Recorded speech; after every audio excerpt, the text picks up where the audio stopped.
Here. Good. I think we could forego the reading of the minutes unless there's some additions or deletions. Any objection to that? Not they'll stand approved as submitted.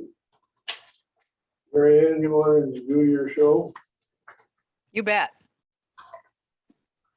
Okay, so just so we're just in case there's someone joining us today that hasn't been involved, we thought we'd give a little bit of background at the beginning of each meeting. So just briefly as I can.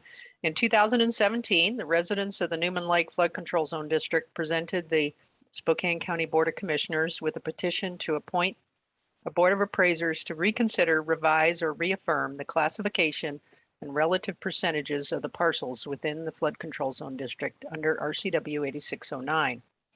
The objectives of this reassessment are for the Board of Appraisers to take a fresh look at the parcels contained within the boundaries of the district and determine the benefits each parcel derives from both flood control and stormwater management undertaken by the Flood Control Zone District. Then, based on those benefits, reconsider, revise, or reaffirm the current classification of each parcel with respect to each of the two purposes of the Flood Control Zone District. In performing this reassessment, the Board of Appraisers is tasked with identifying every parcel that derives any benefit so that the assessments fairly distribute the costs of the district among as many benefited parcels as allowed by law. At the end of this reassessment, the Board of Appraisers will provide the Board of County Commissioners, acting as the supervisors of the Newman Lake Flood Control Zone District, with a new base map and land descriptions outlining the classifications of the different lands on the base map based on their relative benefits derived separately for flood control and water quality. This new base map will be used to levy assessments on those parcels not otherwise classified as non-benefited based on their relative benefit ratios. Let's see, I think this is the 7th meeting of the Board of Appraisers. Could be not totally wrong, but about that.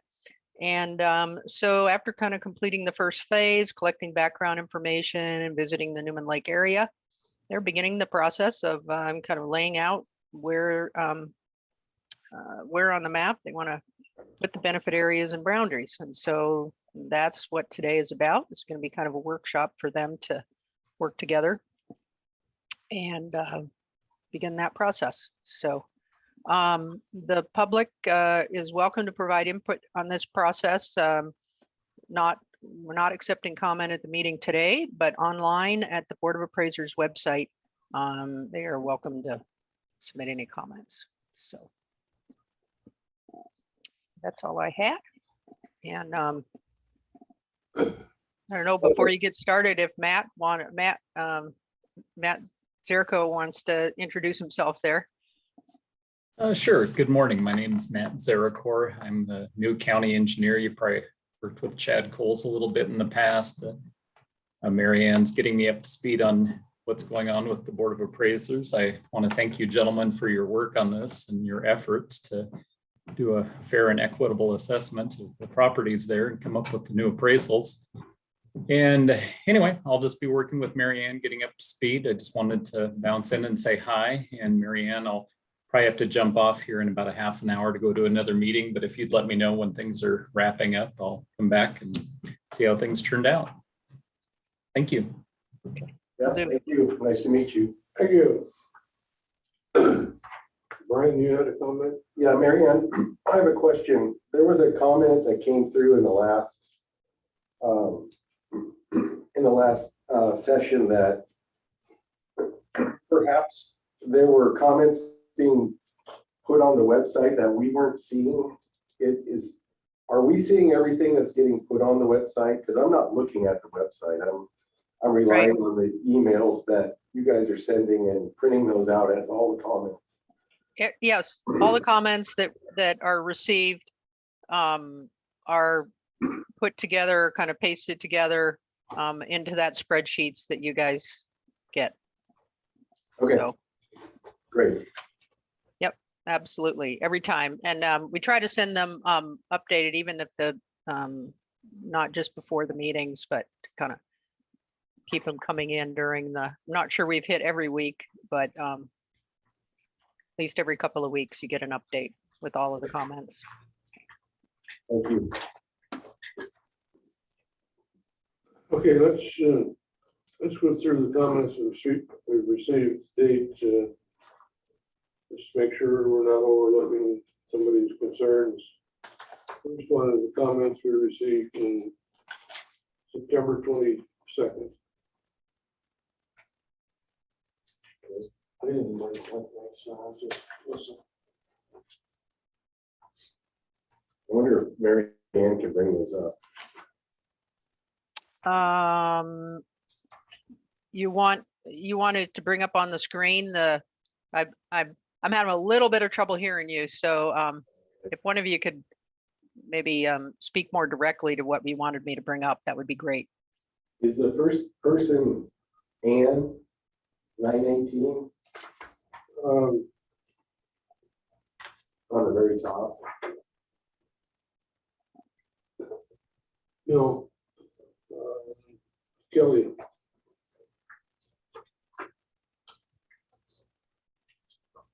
We were asking if it's possible for you to bring up the public comments on the screen here. Larry didn't bring his, and I don't know that we have a complete set of all the comments. We're just going to go through the comments and Okay. talk about. Okay. Yes, we can go ahead and do that.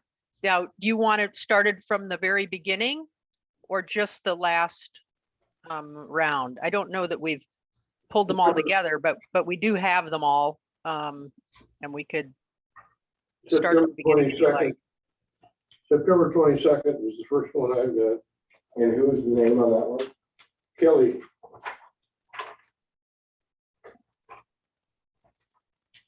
Kelly Lemley. Yes. Okay, I got a couple right before that. One on 918 from Ann. You want me to just kind of summarize what Ann said, or? Sure. Okay.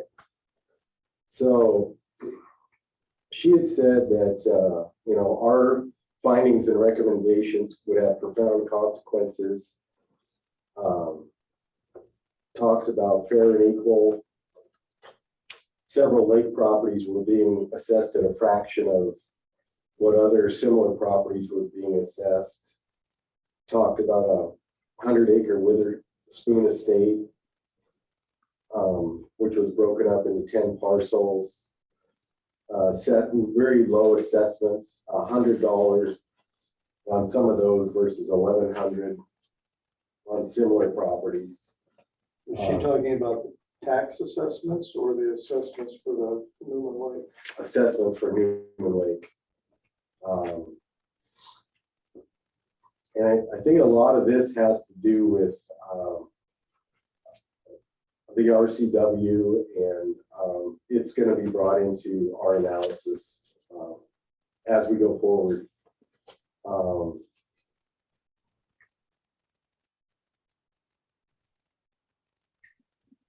Talked about a bill that was introduced 5 years ago to reassess properties that had a change in benefit class, which without having to involve the entire district.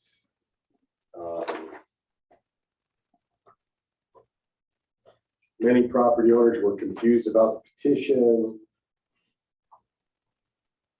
and talking about 800 properties being assessed while there's 1,800 parcels in the district.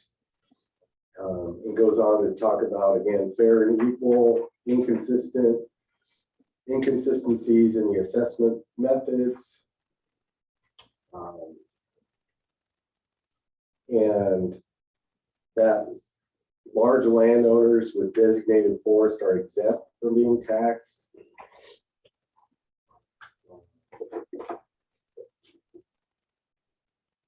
Talks about flooding areas and sump overflows that may happen in the future. Again, fair and equal issues.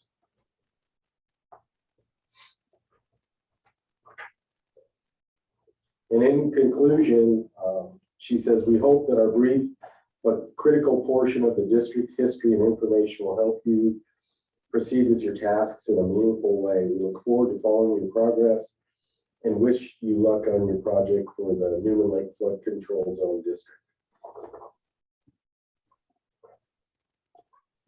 Then on 9/22, I have Michael.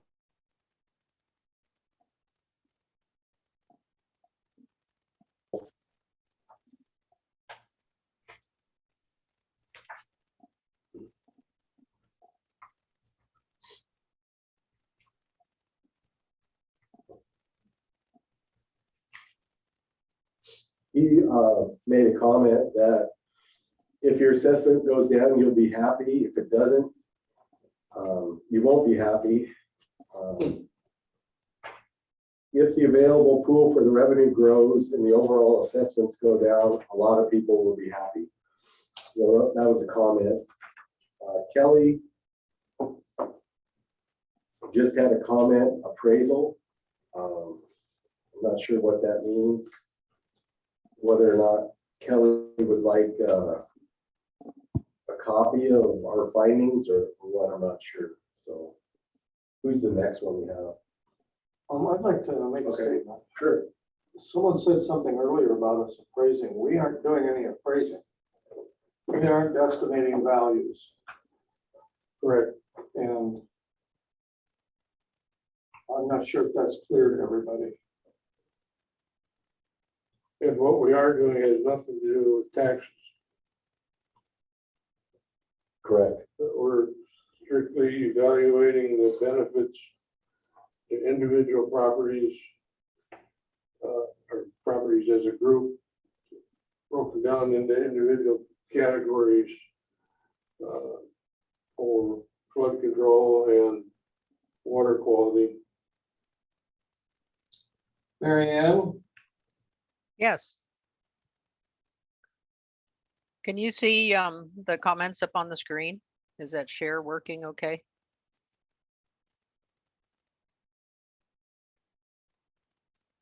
Uh-oh.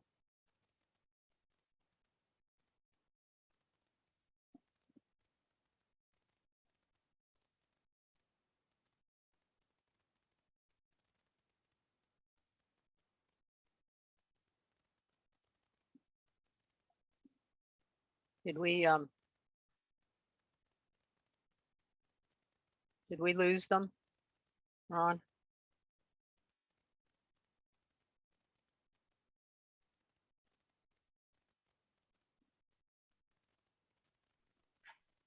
Looks like we did.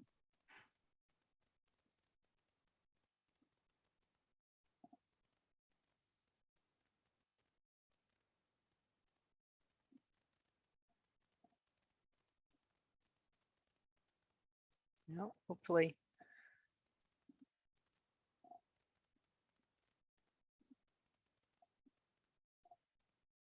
We can figure out how to get reconnected. The resort is supposed to have some IT folks to help them out, so. Do we have the reserve number? We can call someone.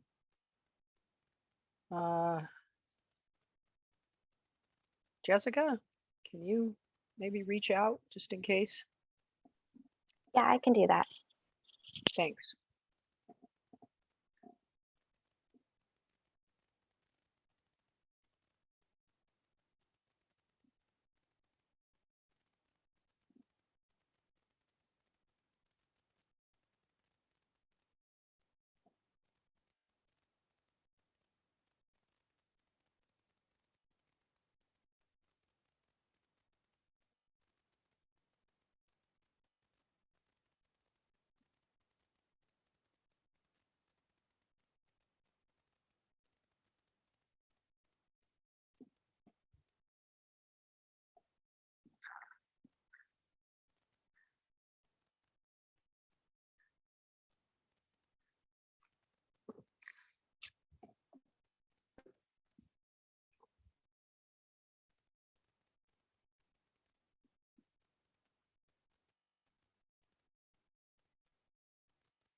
Yeah, Brian.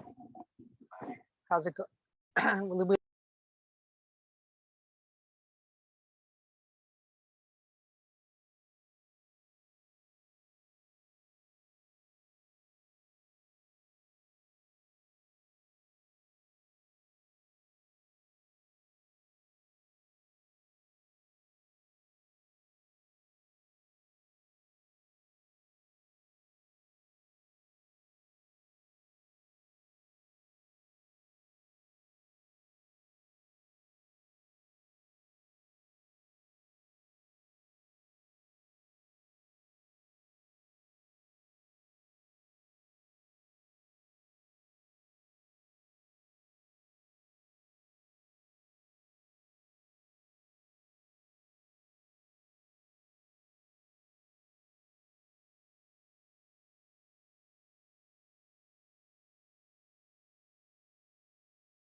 Just so you know, I got a call from Brian and they're working on it there. They have someone from Campbell's that's trying to reconnect them. Oh, you're back. All right, I'll let you go.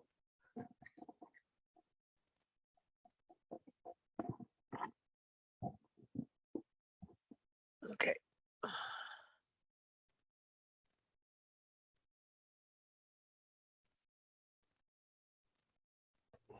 All right. Thing is touch. Yeah, sorry about that. Double tapping the touch screen will make it act as a click. Okay. It's just, I had to move it away. All right. Can you hear us? Yes, we can. Okay, great. I'm going to try to share the screen and get the comments up here for you. So hopefully you can. Okay. Can you You can see that, see that okay? yes. All right. I think this is about where you were. Zoom in a little more. Correct. Did you hear Larry's comment about appraisal? Yes, we did. Okay. So then I have sort of a follow-up question. The word taxes gets used to describe the amount they're paying to pay for the expenses at Newman Lake. And it's not really a tax, is it? You know, I don't, I'm not sure what the definition of tax is. I don't, I think it's, the way I've read it, it's an assessment rather than a tax. Yes, taxes are an ad valorem function as opposed to an assessment. And it could be confusing for those folks because it does appear on their, it does get billed annually, just like their property taxes. Of course, it's just one item in a little list, but that is how it's billed. So there could be some confusion in terminology with people. Well, I think it might help to clarify that they're different things. And that they may be all mixed up on the bill, but they are completely different. And the assessment is more akin to the dues you pay for a tennis club, you know, or a swim club or something. It's dues you pay to keep whatever it is functioning. And it's not part of the state taxing system, as I understand it. One other question, Marianne. Has anything been done about the letter to the Attorney General's office regarding assessed value and market value? I'll let Reese answer that question if he's still here. Okay. I'm not, let's see here. I'm sorry. I was on a telephone call. Could Sorry, you Reese. repeat the question, please? Has any progress been made on the query to the Attorney General's office? Yes, sir. Mark, I have drafted a letter because it is going to the Attorney General on behalf of our prosecutor, Mr. Haskell. I did ask to have it peer reviewed just to make sure that I've addressed all of the issues. My hope is that it will be out in the next few days. Okay, it's not going to hold us up because the formula we're suggesting you can plug in either one. Yes, sir. And what we've asked for is what's referred to as a letter opinion. Letter opinions tend to be answered much more quickly than a formal opinion, which can take months. Yeah. So I'm hoping that we'll have something back from them probably about the time we really are getting this process wrapped up. Yeah, the big issue is the existing formula uses the land area as a basis. And what we're proposing is to use value, whether it be market value or assessed value, as opposed to land area, which seems to be a bird under the saddle of several of the people that have written in and participated in our meetings. Yes, and we are asking that if we switch to the other model, whether or not there can be the assessed value as well as the market value, if that can be considered. Because the assessor's office has in the past, for certain pieces of property, have provided market value as a in addition to assessed value. Okay, yeah, and another common element in the comments is the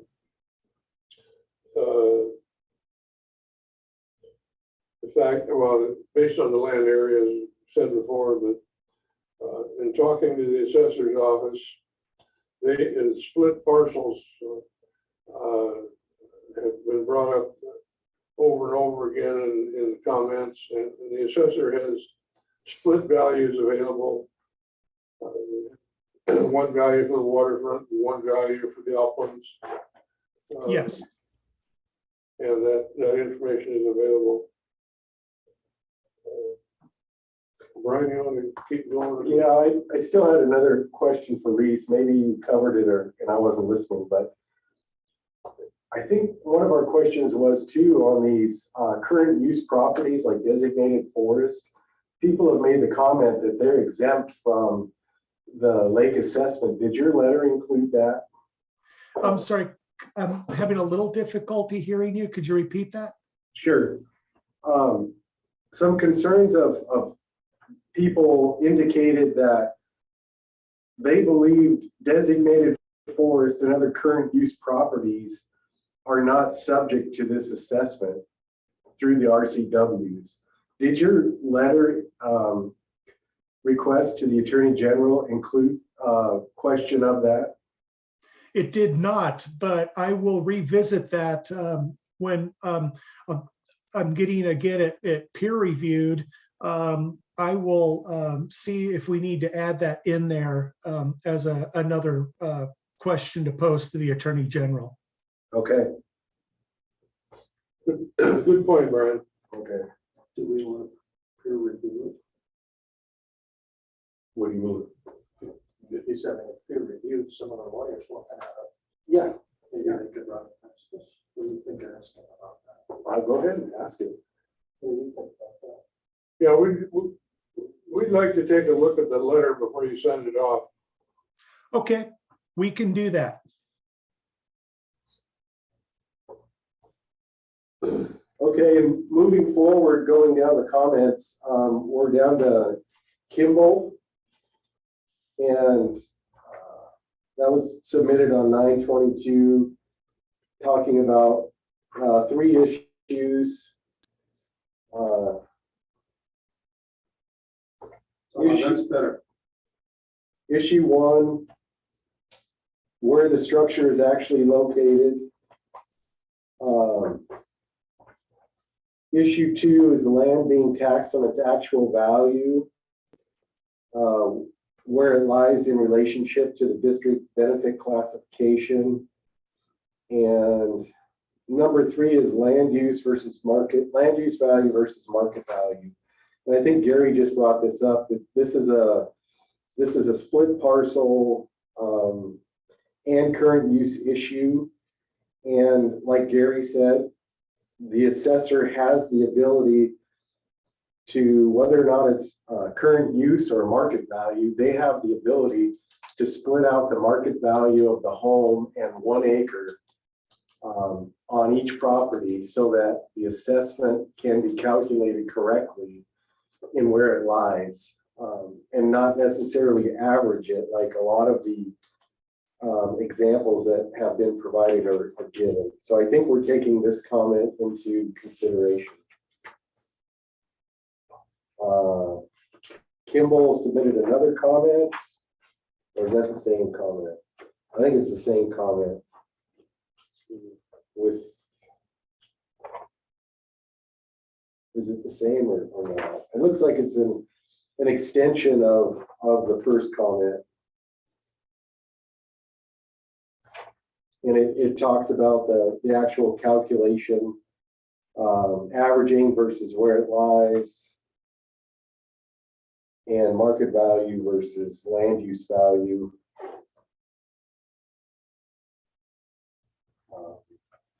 And one comment that I have on this too is that if it is in a current use program, let's say there's a larger acreage, 100 acres, and it's in a current use program and it's subdivided and it goes out of that current use program, then back taxes will be due on the difference between the current use value and the market value for the last 7 years. And interest and penalties are also due. And if there's this retroactive calculation that's needed to be done for property taxes, and land use, current use methods are used for the assessment of the lake, then the district should have the ability to go back and retroactively assess for that change in use, is the way I see it. I'm coming to that conclusion. I don't know if you guys agree with that or not, but does that make sense? Well, I agree if we're forced to do it that way. Right. If it comes out that way. Yeah. Okay. If we're, I don't think that's the right way to do it. Right. It ought to be assessment. I think the right way to do it is use market value and not the current use value for Newman Lake assessments. But if the AG says the opposite thing, why, well, we'll deal with that. You know, the tax breaks that those people get are there because because a long time ago, the legislature decided that the uses of those properties were being put to either forestry or agriculture were part of the economic base of the state. And they needed to be protected and they needed to be supported. And so they decided to tax them less. I don't think that means that they should not pay their fair share of the cost of operating the lake. That being said, many of the parcels that there's a question about currently have a 0% rate when they're classified. So this is a conceptual issue that may not have as much impact as people are afraid that it might have. Good point. And going on, Kimball has a number of examples of calculations. I think we've looked at these and they should all be cured by the methods that we are going to suggest as how the calculation should be done. It should take these all into account.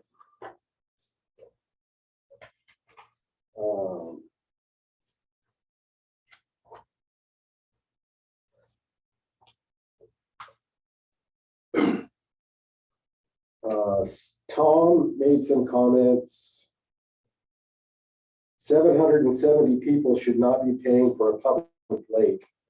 Expanding to include all 1,800 parcels is a start, but not the final answer, given the public use of the lake is 5 to 10 times more than those who live here and those living there, assuming the financial burden.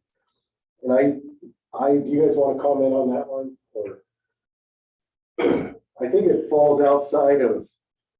I think it falls outside our scope of work. Right. And As I understand it, we can't expand the boundaries of the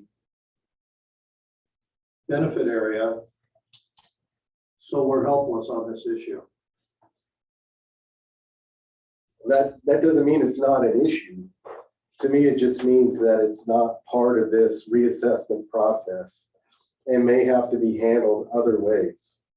Would you guys agree? Yes. Yeah, okay.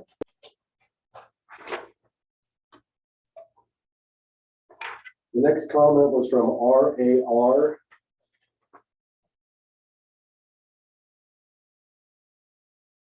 And 14-year resident of the lake. Pleased to see the reassessment come to fruition. Talks about fair and equitable, disparity in taxes. And again, Larry made the point, these aren't taxes, they're assessments. And this is another example of a split parcel with lakefront and upland, which I think will be addressed in our final analysis. Karen,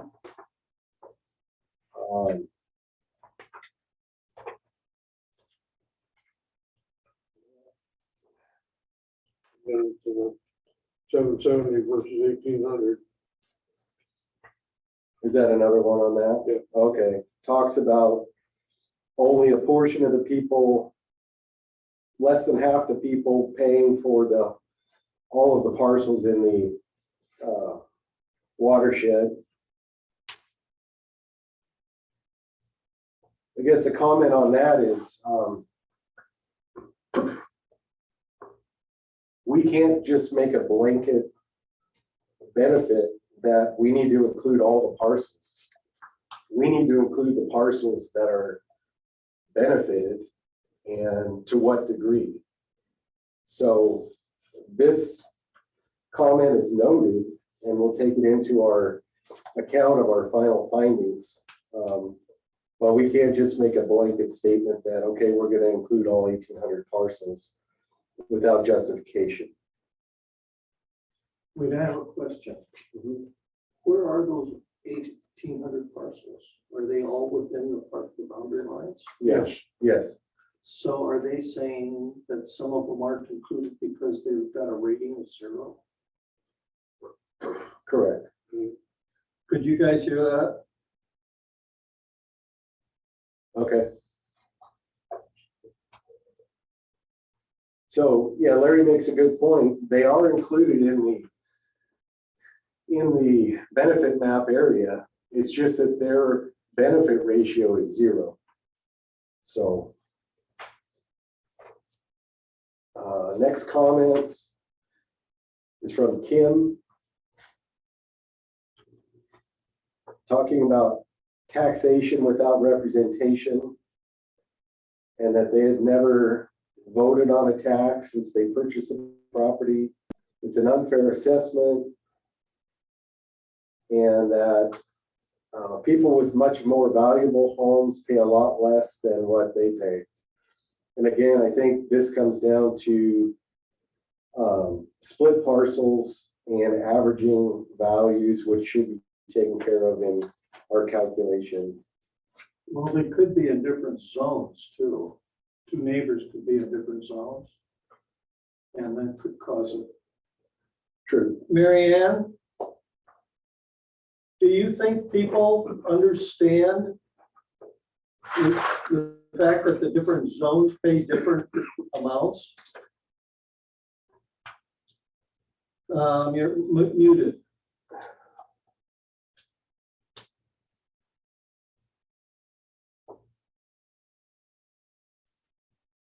Sorry, I'm just having trouble pulling up the menu there. Yeah, to what extent people, I mean, we've done our best to try to explain the process, but there may be still some folks that don't totally understand how it's done. It is kind of a complex thing. So, Okay. yeah, we can try to do that, with some outreach too, as for this new, is explain what that process is. But And I'd like to make another comment that is aimed at the property owners. And that is that we may end up with comments in which two people define fair and equitable differently. And we are trying to somehow make a judgment that's as fair as possible for everyone involved. And not do something just because someone comments on it, but because someone comments on it, to consider it as a valid point of view and try to figure out what to do. Okay, Kim also comments that the assessment should be based on a percentage of the ad valorem taxes paid, which is contrary to the statute that requires it to be based on the benefit.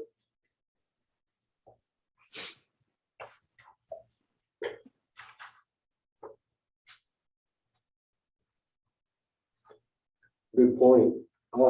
In moving forward, Lori was wanting a copy of the current base map. I don't know if they've been provided a copy or not. Can we make sure that they get a copy of that or send a Yeah. link? Okay, I did follow up with her at the time. okay. Rick.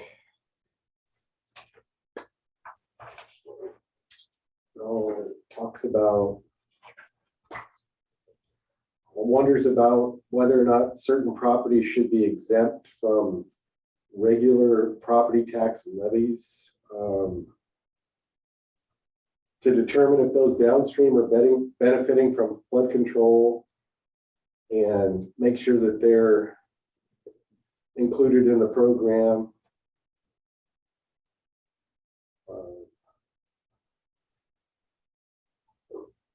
And those who are downstream have a right to access canal water. And then this looks like certain control of the gates in times of drought. Talks about toxic algae and installation of a double-size aerator will mitigate toxic algae, and to determine the usage and impact of a public boat launch. And because it's a public boat launch, that those who own that area should also contribute to the flood control. I think we've investigated this latter one, and the lake is owned by the Department of Natural Resources, as well as the boat launch, and they're not subject to the program. So that falls outside of our scope of work as No, the statute provides that the state will pay their fair share of the assessment. on, yes, on the boat launch property itself, but not on the lake. Yeah, But not for the people putting boats in. Is that right? no, they don't pay to put the boats in.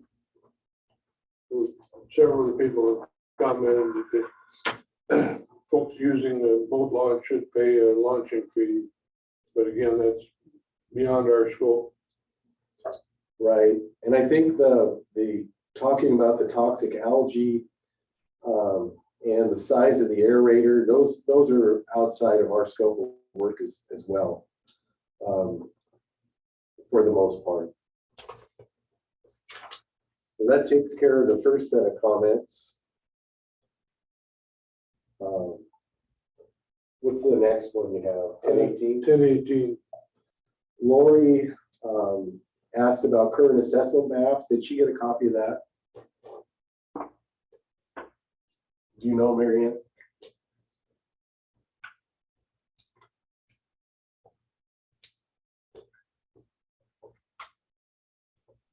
Yeah, that's the same request. So Okay, it's on the previous one. She just had a second comment, I think. Can you, just a quick question, can you see my screen with the new set of comments? Yes. Okay. I can't read it, but I see it. yeah. Oh. That helped a little bit. Go on to the next one. Ted talks about the inequities of differences in benefit classes. And I think, this has to do again with the split parcel and averaging versus actual values in the right areas. So I think that's going to be incorporated in our findings. I think also inherent in this may be his interpretation of what's a benefit and what's not a benefit. And we'll be addressing that later.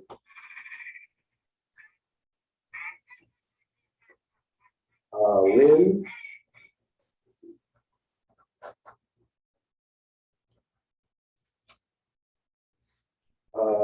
Talks about the new formula on making things fair and equitable. And I think it, again, comes down to the split parcel scenario. Can I go back to the last question, last comment? Marianne, do you know what this person was thinking of when he said there was inequities between the benefit classes? Why is that? Why are those inequities?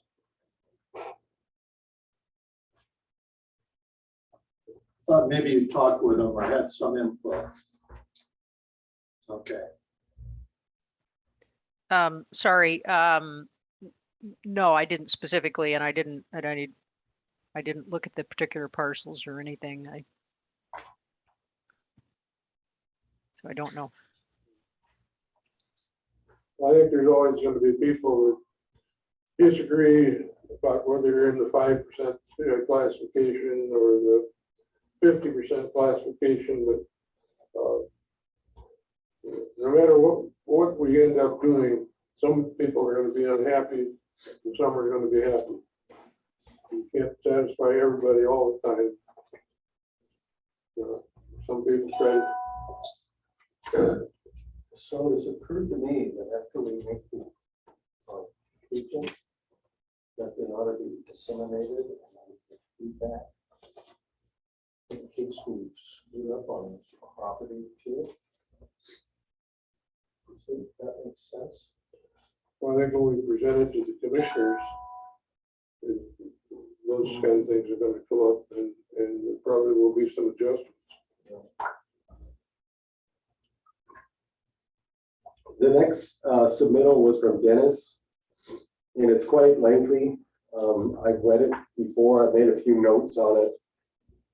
But it talks about assessment methodology, the split parcels, make sure the improvements are included in the right benefit class, the assessment on the general tax rolls,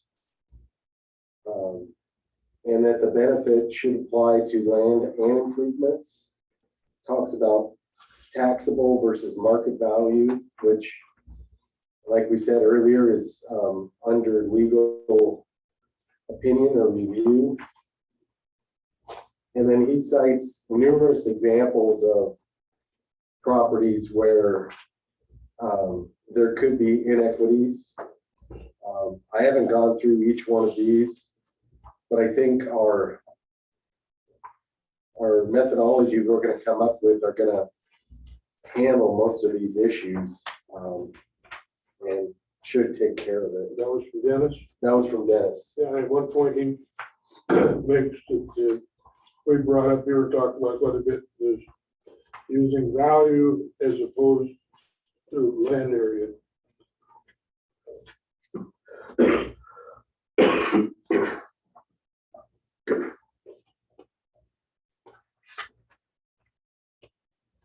And I think with Dennis's, that ends the comments that came in on 1018. And next one's 1027, is that right, Gary? Matthew? So there's Dennis. Oh, okay.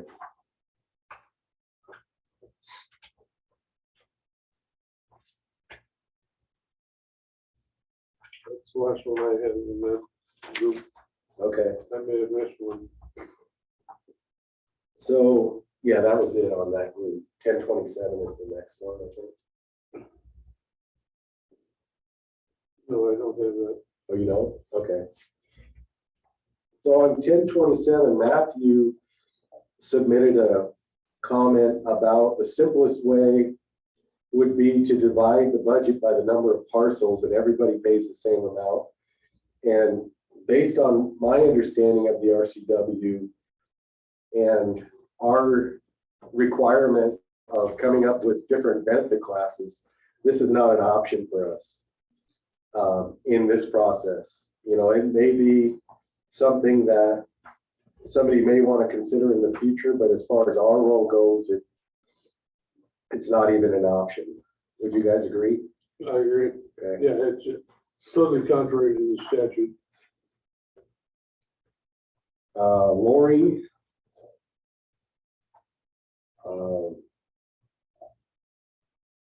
Talks about people paying less than others. You know, these comments come up over and over again, and it really concerns me. And I don't know if it's valid. Clearly, some people pay more than others, but maybe they're supposed to. I don't know what the perspective is of the person who's saying that. She goes on to say, the calculation is very complicated and again comes down to split parcels, where the improvements in the land lie. And I think again, we've covered this many times, and it should be in our final determination or recommendation to the county commissioners. Dennis, So she almost also comments on the fact that we should be using market value rather than taxable value. okay?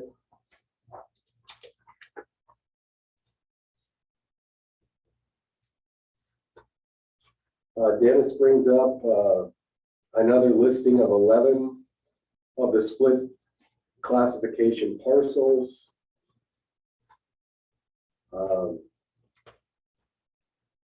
again, I think with our conversations with the assessor, this should be rectified. They have the information to provide a correct calculation for those split parcels. Next comment was from Chantel.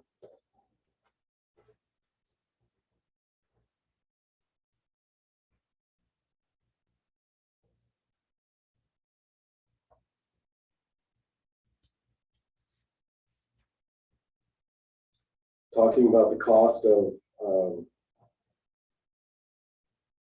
this process, why it's so expensive.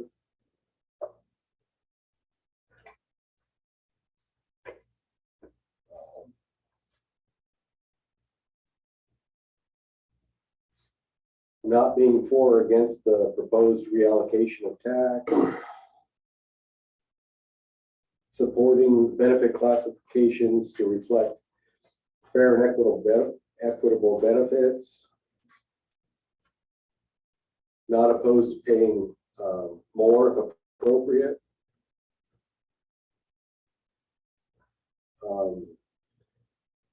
She comments on market value versus assessed value violates special land use classifications. Again, that's under legal review.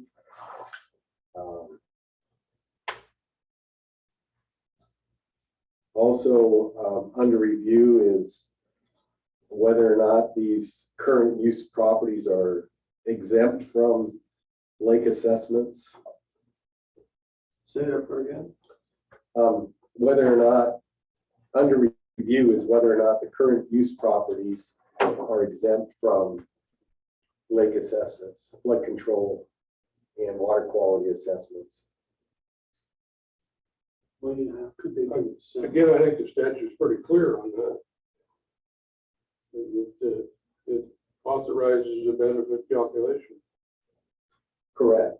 But what the people are saying is that if they are current use, because they put their property in current use, they are exempt from paying any additional taxes or assessments on the lake flood control district or water quality program. And Reese just said that that's going to be included in his opinion for the Attorney General to opine whether or not the assessments are exempt or not. Do you think that's a misunderstanding about the percentages for the different areas? That it's not really exempt, it just has a low percentage? I think it's both. I think a lot of these properties fall in the zero benefit ratio area. But also there's, I forget the RCW, I've written it down somewhere, but in areas where development is occurring and there's new water lines going in and sewer lines going in, there's laws that say exempt current use properties are not subject to the assessments of those new utilities because they don't reflect or they don't directly benefit those properties in a current use state.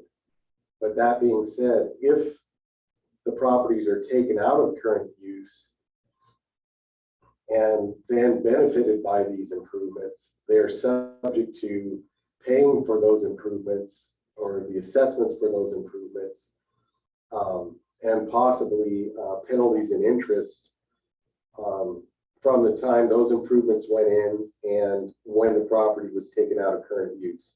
That's my understanding of that process. Yes, I understand that same way. Okay.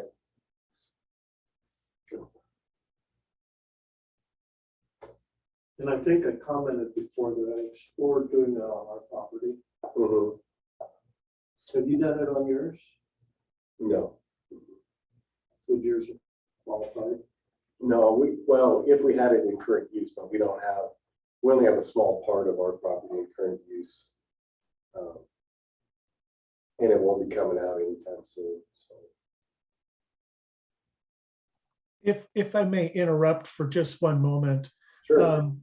I wanted to clarify something I've heard said maybe a couple times, and maybe I'm hearing it incorrectly, but there were comments about the current assessment model using acreage. My understanding is that it is not a value based on acreage, but is upon the assessed value. And I'm just curious if I was hearing that wrong.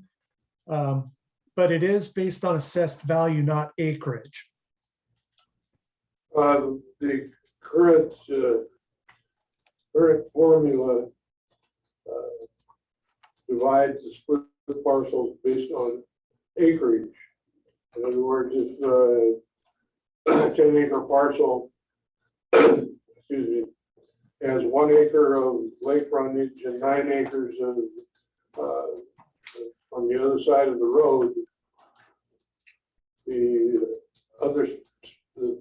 non-lakefront property contributes 90% at a 0 rate, if that's Right. the classification, which means 90% of the assessment is gone and only 10% is charged for the waterfront. Okay, I just wanted to clarify that, just in case I was hearing that incorrectly. Another way that I've been commenting on it, I think it's saying the same thing, is averaging the value across the parcel, which is not the way to do it. Correct. It should be where the value lies in which benefit ratio.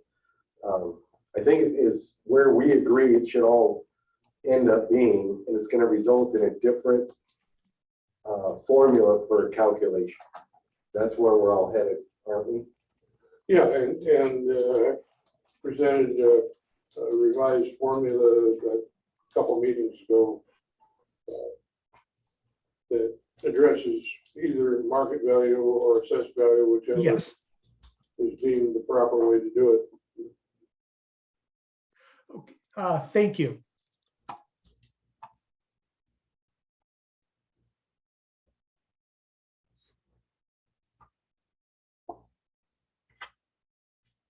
So they went on to say the new appraisers voted to recommend a change to Newman Lake to adjust the benefit assessment to be calculated on market value rather than assessed value.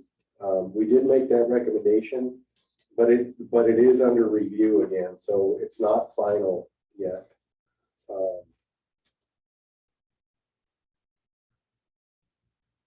I think this person also did a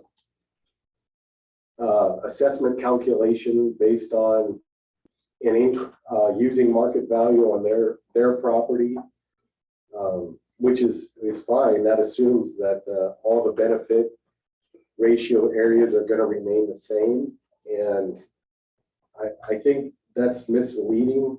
And if the benefit ratio areas change, it's going to totally change the way, not only the way the calculation is made, but the split of the pie that this parcel will have, and it can't be looked at in that way.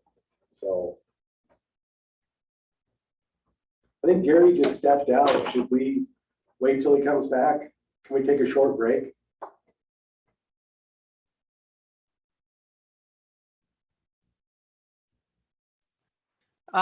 Yeah. Okay. If you want to take, I don't know, you want to say back, let's see, it's about 10 o'clock now. I'm gonna How get about just a 10-minute break? 10-minute break. Okay, Yeah. sounds good.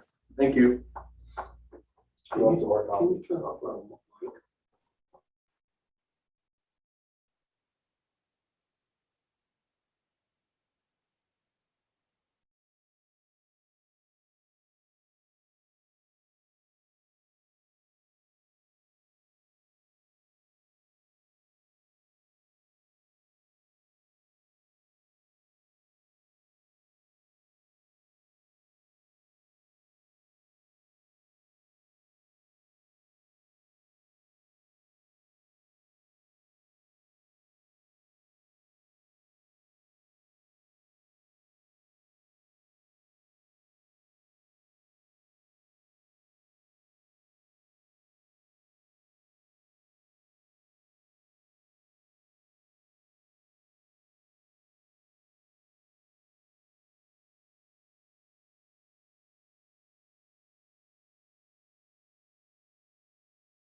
because of the bitterness. Hmm. Can you hear us, Mary Ann? Nod your head.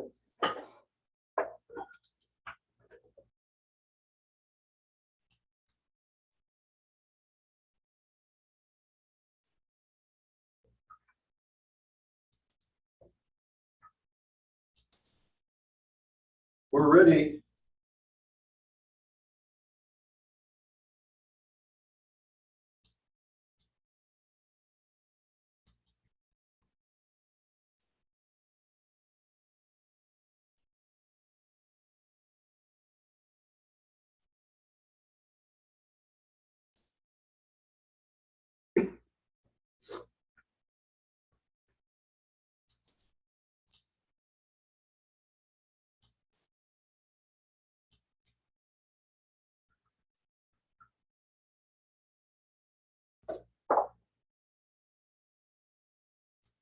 We got a tab started in your name out there. We have a tab started in your name. We had to pay for our coffee. Really? Yeah. So we said we're having lunch, so put it on your tab. Okay.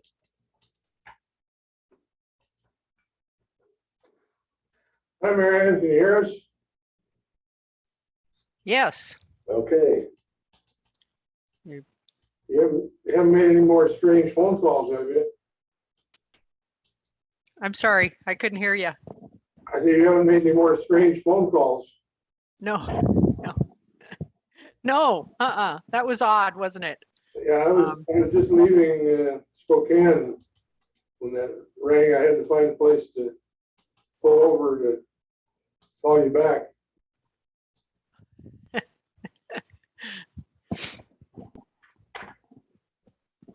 I think I left off, if we're ready, I think I left off on Chantel's comments towards the end.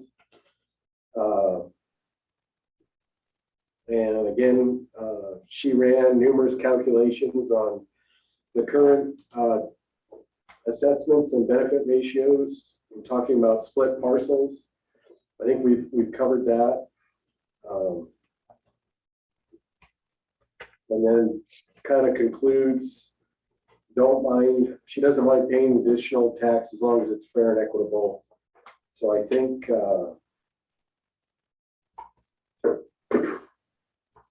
but does thinks that we need to recognize the designated ag and forest land exemptions. And again, that's under legal review and hopefully will be included in our findings when we're done. And she was for not using market value.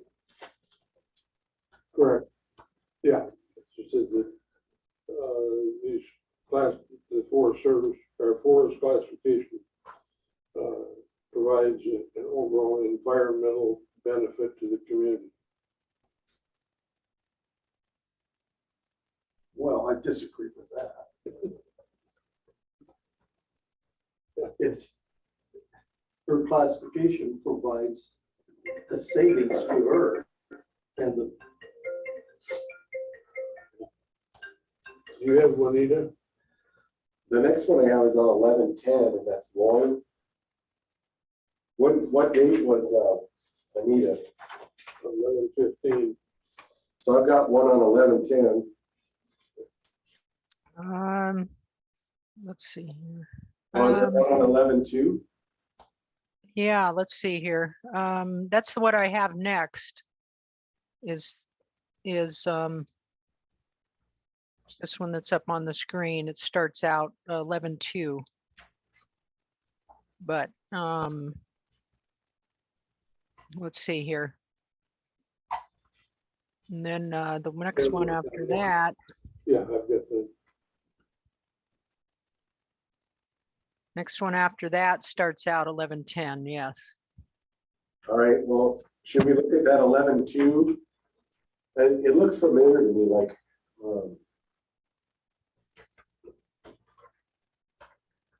Can you see the screen okay here? Try to share. That's better. All right.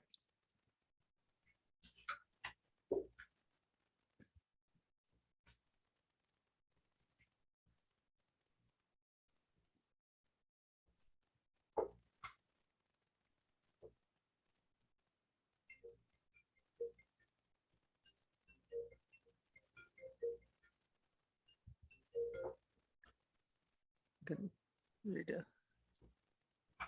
So I think that's all of his comments there. Or hers.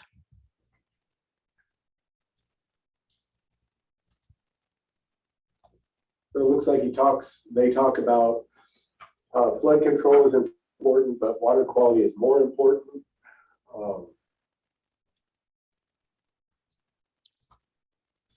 And the job of maintaining proper lake level doesn't seem too terribly complicated. Proper maintenance. And it's important to all waterfront properties. I think what they're saying there is it's a benefit to all waterfront properties. Plus the farms and fields to the north that drain into the lake.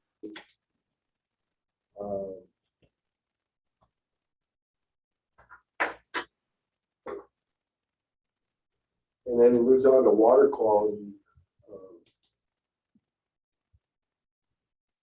If the lake quality is bad, no one will want to use the lake.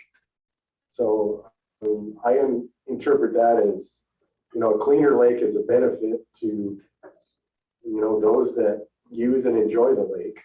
Would you guys agree with that?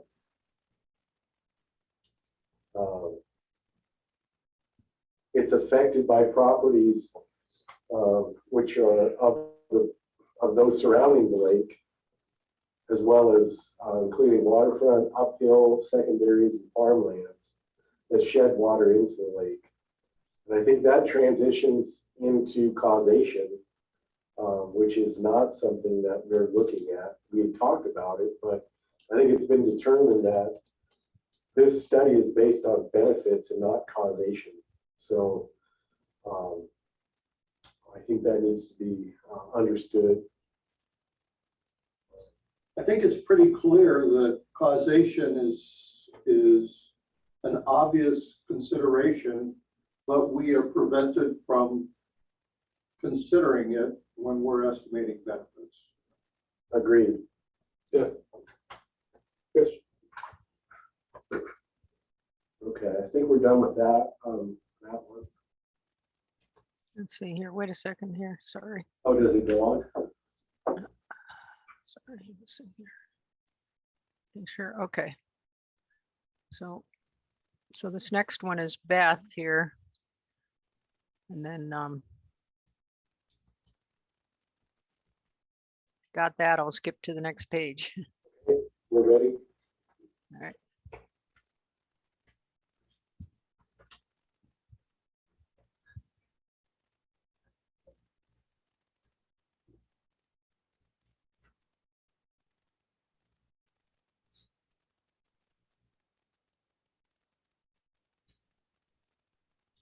So her name was Beth, is that right? Beth, looks like it's clear that they receive a benefit from their lake property as it allows numerous water recreational activities.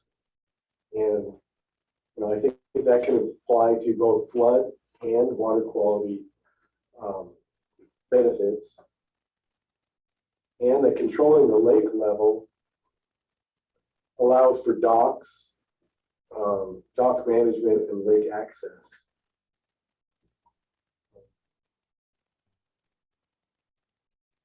And the property away from the lake does not receive these advantages.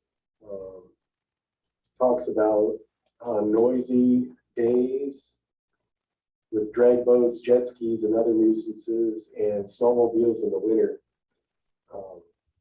And they have no view of the lake. Okay.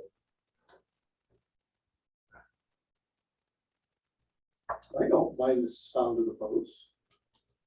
I enjoy that. Sit up and it comes right up the hill. We hear it at our place. I like it. I don't think I would like jet skis. I mean, I don't think I would like snowmobiles. Fortunately, we don't.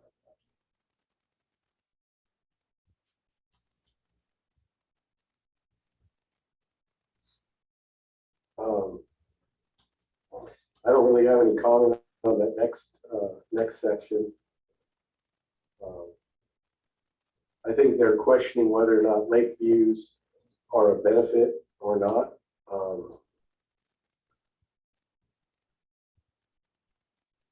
So please consider only the real advantages of the lakefront parcels. So with deeded access, as it's shown in the current benefit class.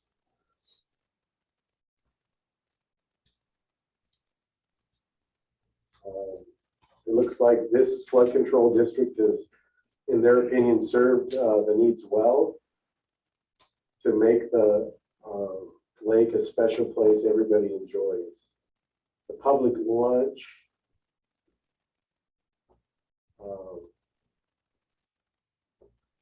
is an important resource for the region.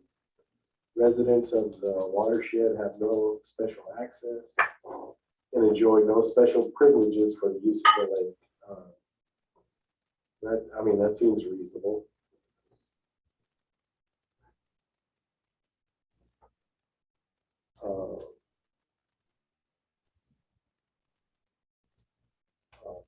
So it looks like they conclude that the benefits of things towards the lake are more than and greater than properties away from the lake. It seems reasonable. And that's about it on that one.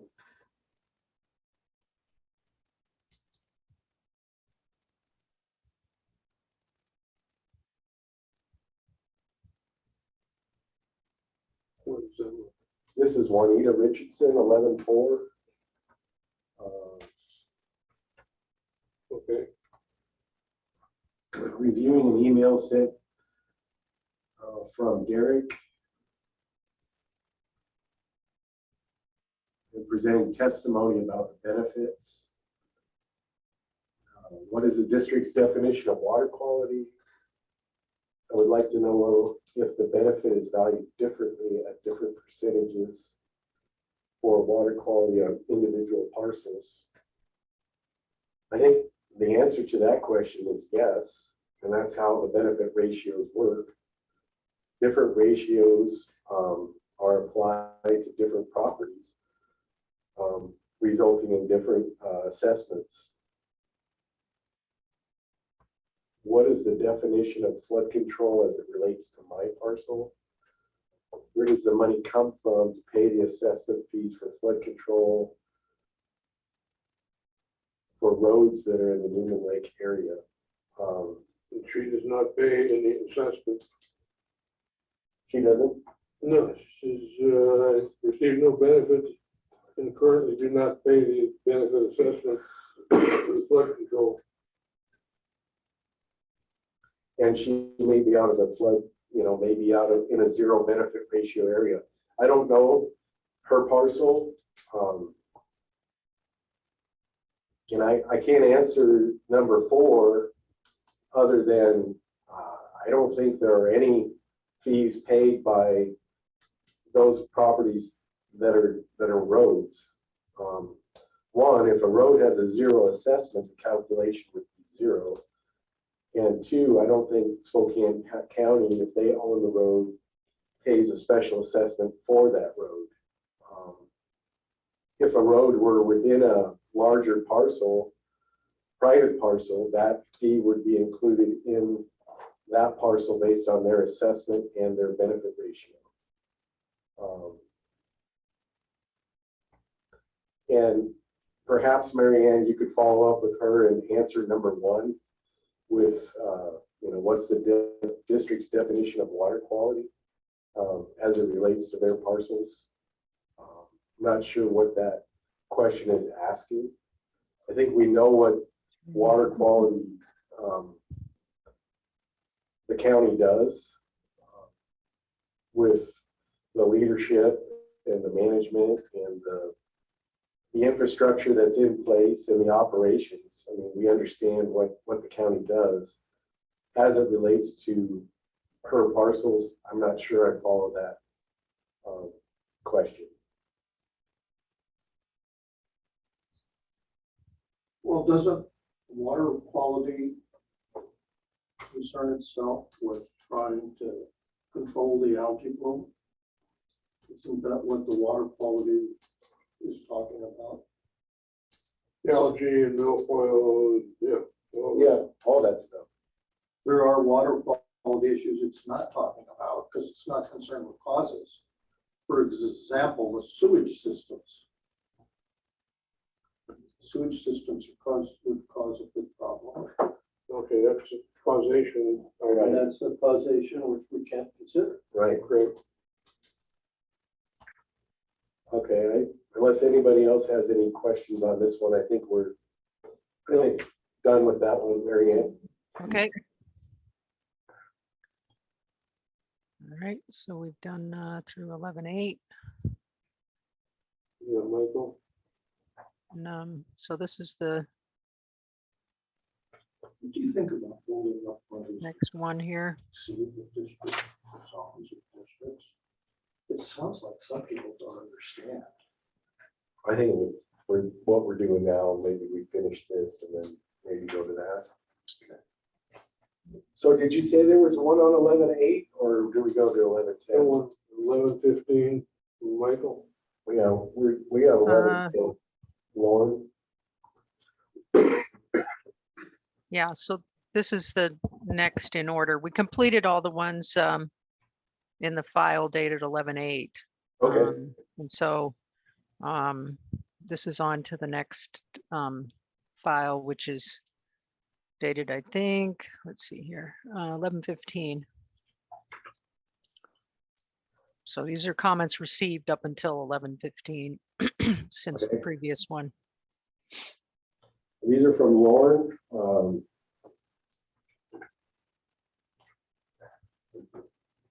And the first paragraph talks about improper notification. And I'm not sure about that. I think that's a county thing. Then I think the county can address that as they see fit. Item number 2, BOA does not have a firm grasp on the scope of work at this point.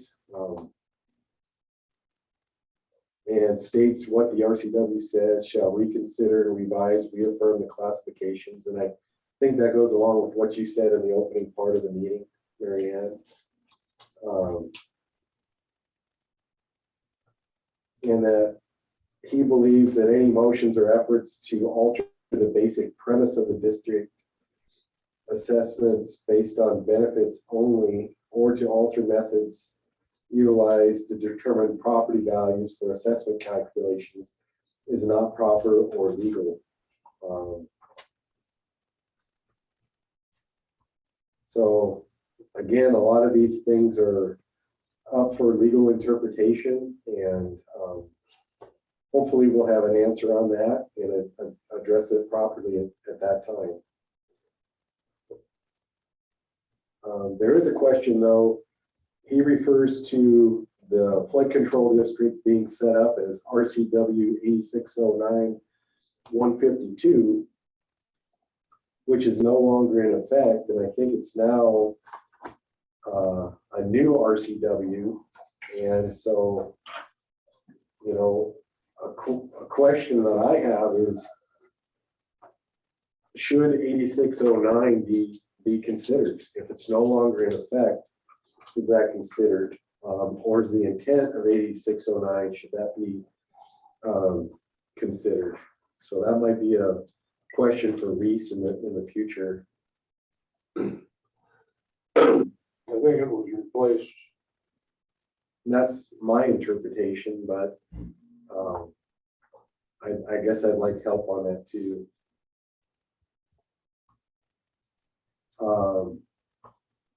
Lauren believes that it'll be shown that attempts to assess all 1,700 parcels in the district versus the existing 718 will prove difficult, since the majority of those watershed properties are either designated forest land or other some state granted exemption. which are exempt from district assessments. And I think we've covered that. We're waiting for legal opinion on whether or not they're exempt and subject to these assessments or not. We'll find out.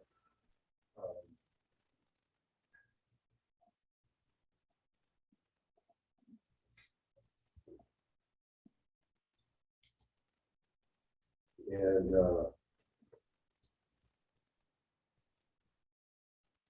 he notes that he's a 45-year resident of the lake and well-versed on the history of the district.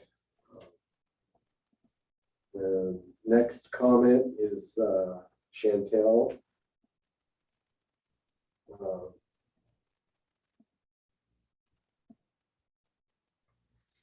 What does that mean? We're adding parcels. What are they talking about? I think what they mean by that, at least this is how I interpret it, is that there's 770 parcels that are in a positive benefit class ratio, and the balance are in a zero benefit class ratio. So there's, what is that, 14 or half or so, a little over half, have a benefit ratio of 0, is what they're saying. But Lauren's going on to say, even if it was in a benefit class ratio, it should be exempt based on the current use status. So Why do you think she thinks that? because of the RCW that I can't quote it right now, but there is an RCW that talks about the sewer and water example that I gave earlier, where exempt parcels are not, or current use parcels are not subject to special assessments for things like water and sewer improvements because they do not directly benefit that property. It's clear in the RCWs that when it's in a current use state, those uses do not benefit the property, therefore they're not subject to it. Except that if that current use is removed, then they are subject to it and they have to pay back penalties and interest on those assessments and make them current. So I think that when parcels get a 0%, they are essentially conforming to that requirement by giving them a 0 benefit rating. In theory, yes, but I don't think that's the intent. Yeah, I think they're two different things. Yeah.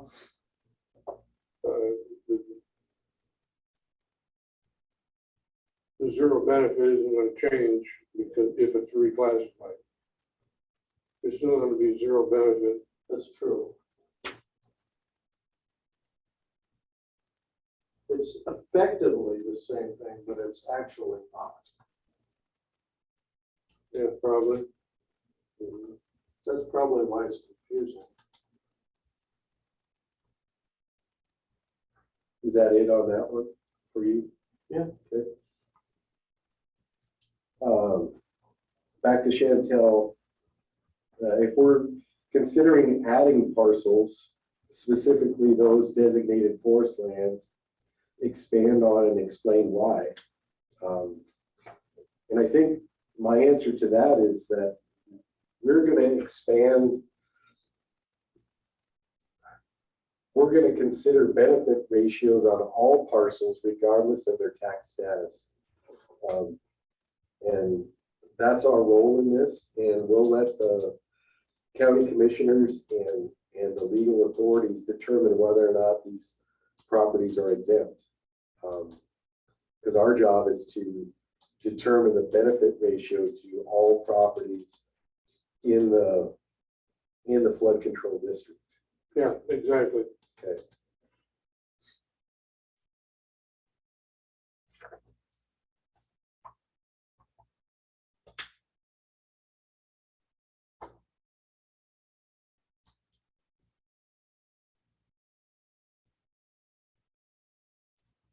And then Chantel goes on and talks about the designated lands as ag and forest.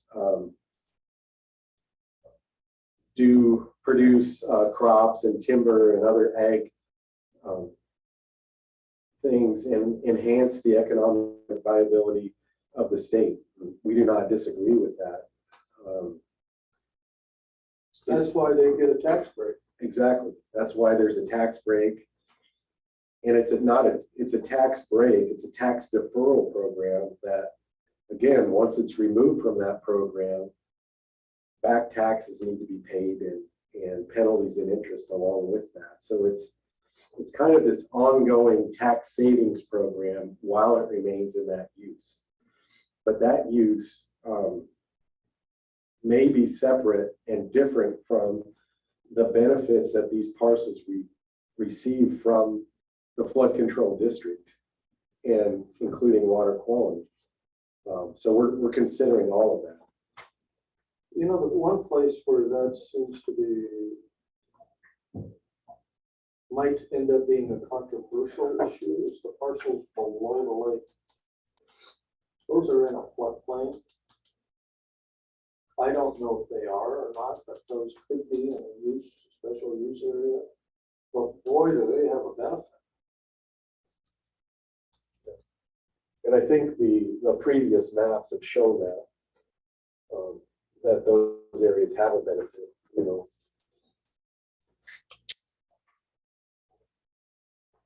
I don't know which one of those is which one.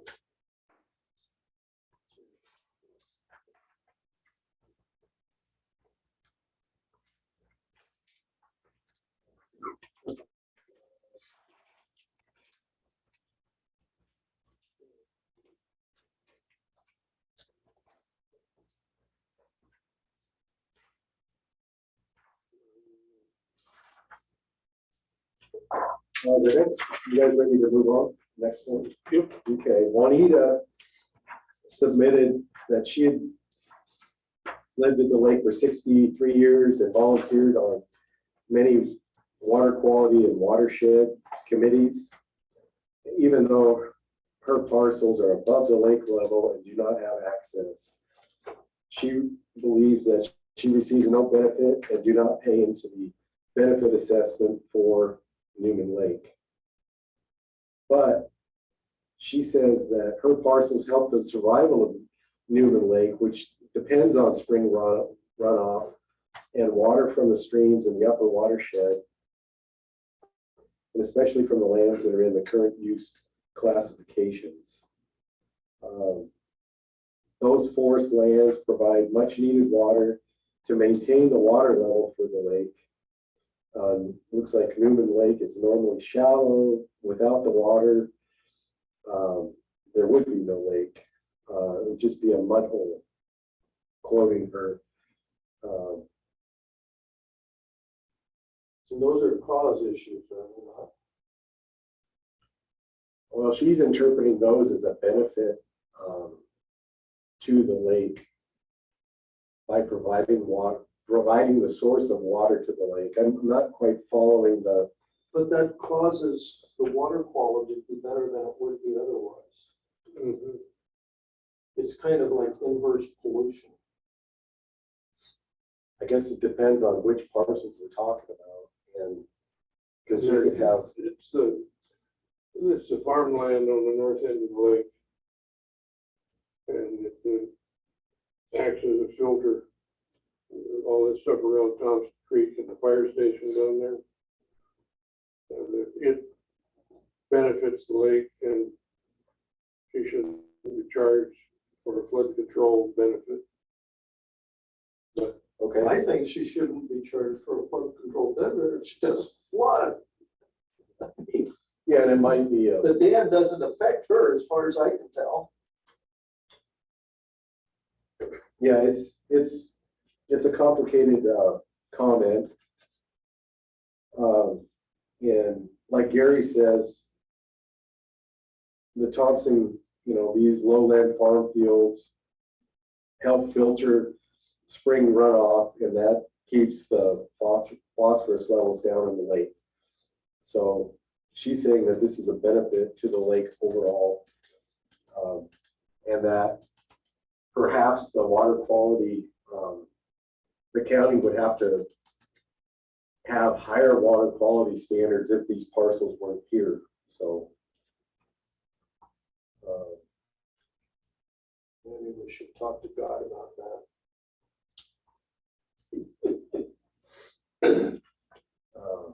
But here I am talking to you. I had a friend in college.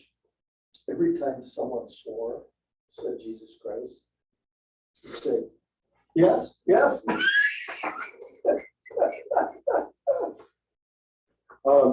She also comments that Being the son of a minister, I was quite taken by that. the county has hired 3 appraisers, those being us, intend to take away the benefits the landowners get from having current use classifications. And I think we've stated this in previous meetings. We, as the appraisers, are not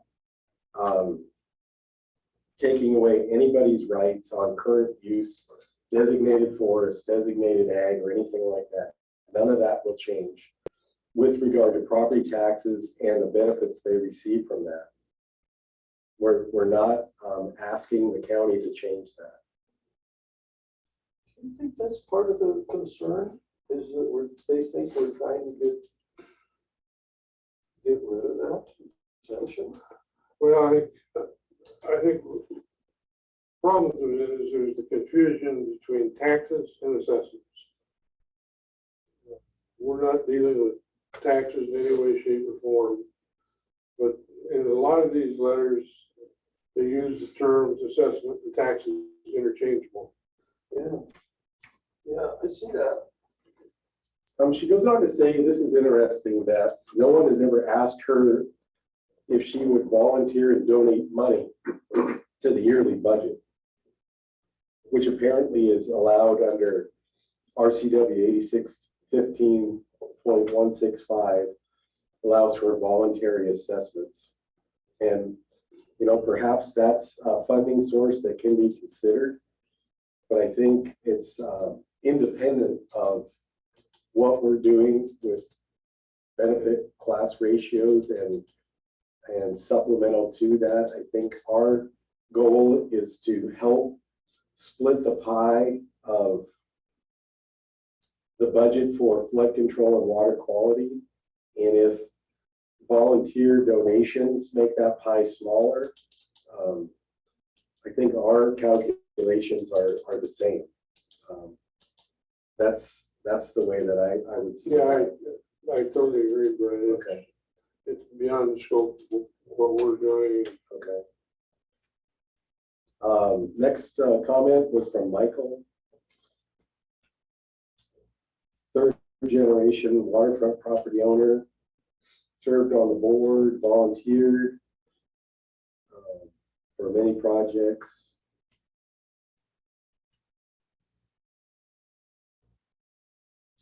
Has a question on transparency and talks about milfoil treatment, which is an operations matter.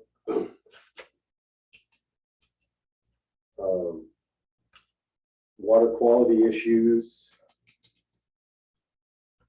Talks about the Beaver Dam program.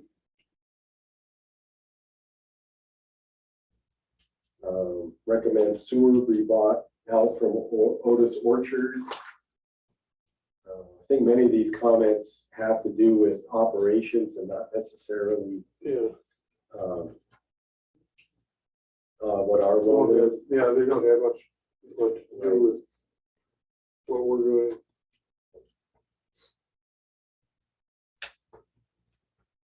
I think that one's for you, Mary Ann.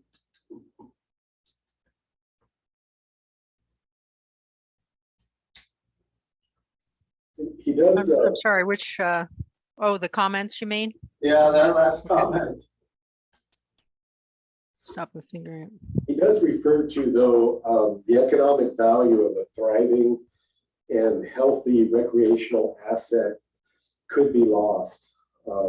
So I infer that, a clean lake is a better lake than one that's not clean. So I see that as a benefit you know, the overall operations of the county is for water quality is a benefit to the area. 1116 Dennis has some follow-up comments on requests for benefits.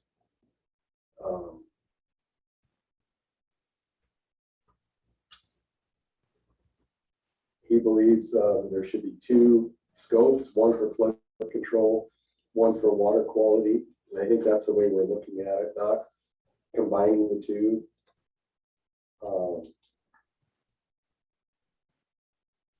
The benefit areas of the areas flooded,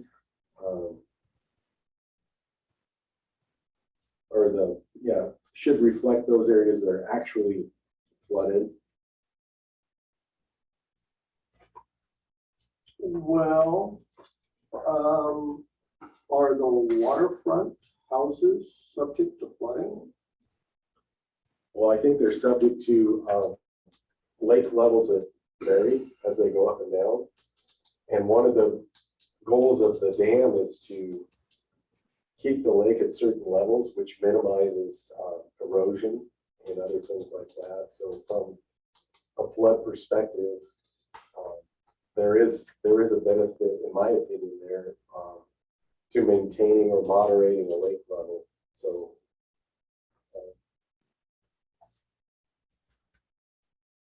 I see that. I think Dennis believes that some of the original district boundaries are way out of date, and that more analysis is needed for downstream.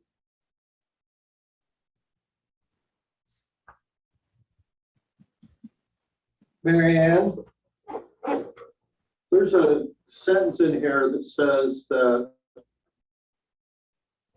as it is now, but should also include the areas that are actually flooded. Does that mean there are areas downstream that are flooded that aren't in the boundaries? Yes, if the sink overflows, it floods downstream into that we call a little commercial area there, Moab, and into the trailer park. What about the area between the sink and the south end of the Newman Lake boundaries? Like the bottom of the map. Right, yeah. Let me see if I can pull up a map and then maybe I can understand more what you're. So Morris Road. I'm sorry, I didn't hear what you said there. Well, I was wrong. So the boundaries go all the way to Trent Avenue. Is that right? Off the top of my head, I forget exactly where it is, but let me see if I can come up with that here on our. That's not the flood control district.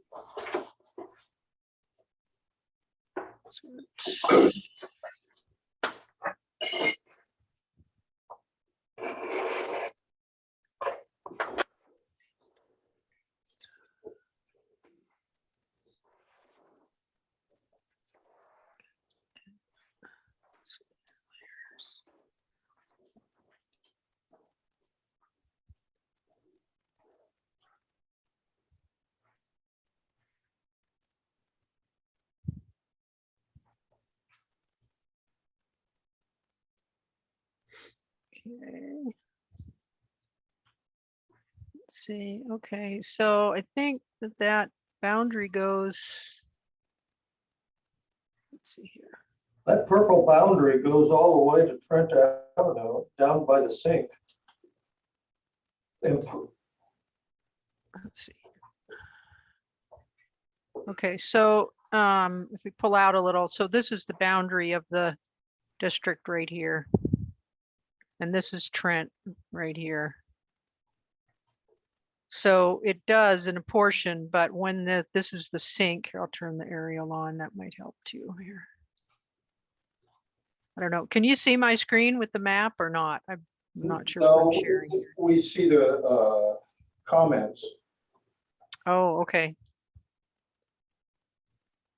Let's see here. Okay. So I've got the Newman Lake Flood Control District map.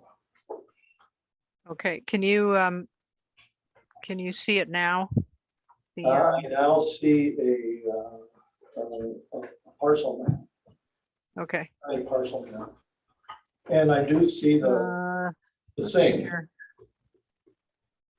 Yeah, I'm not sure why the boundary isn't showing up clearer. Hang on a second here.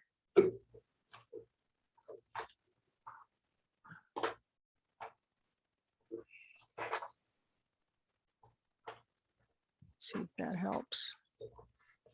There we go. Okay. So so you can see the hatched area here. So the boundary runs, that's part of the district. So the boundary runs right along here. And then it does hit Trent at one point and then out to Idaho Road. But it doesn't go, so if the sorry, bumping around. So this is the sump here. If the sump overflows, it does go down through these little farm here and into the little little business district, I guess you might say, of Moab, and then down into here. So I guess I have a question. This map shows a hashed area, which seems to correspond with FEMA digital flood insurance rate map flood zone. An area, do you remember what area A is? Yeah, it's a so hang on a second, I'll get you. Oh, yeah, it's a flood. That's the It's a flood, so it floods. yeah, I just put the flood flood map on as well. Yes. So there is a 500-year shallow 500-year area down here, but the area around the sink as well is So- a flood zone. It's an this is an approximate one, no, so it's not. So can you zoom out on that map? You bet.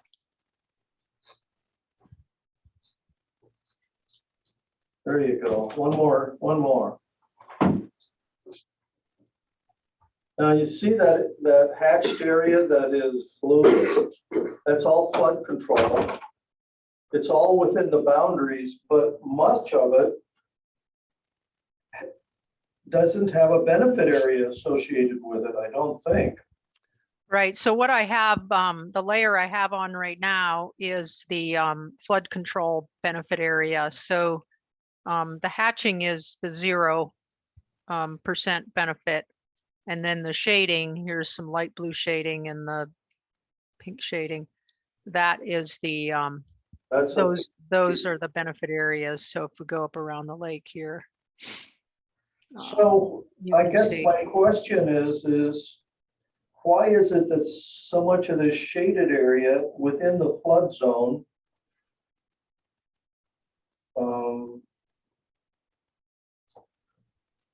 why doesn't it have, I mean, the question that pops to mind, I'm not saying I think it's right, it's just a question. Why isn't that in 100%? I mean, if it's in a flood zone, why isn't it a 100% benefit area? It doesn't even seem to be classified for a benefit. Well, you know, I don't know. Of course, there wasn't a whole lot of documentation on when, you know, what was done years ago. What I can surmise maybe is that when the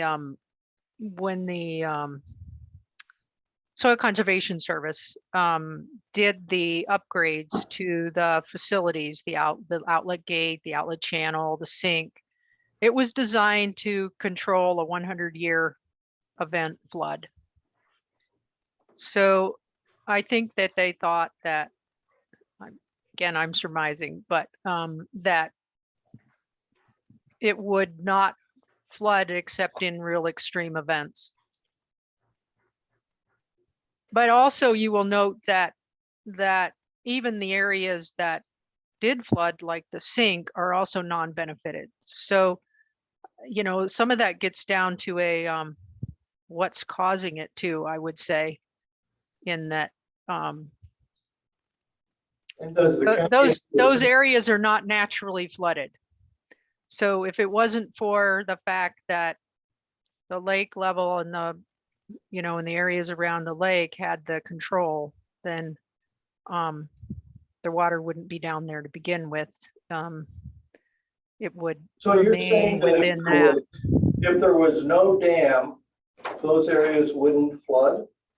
If there was no outlet channel, naturally it appears that it stays within the bowl, you might say, of the lake and the low areas below the lake.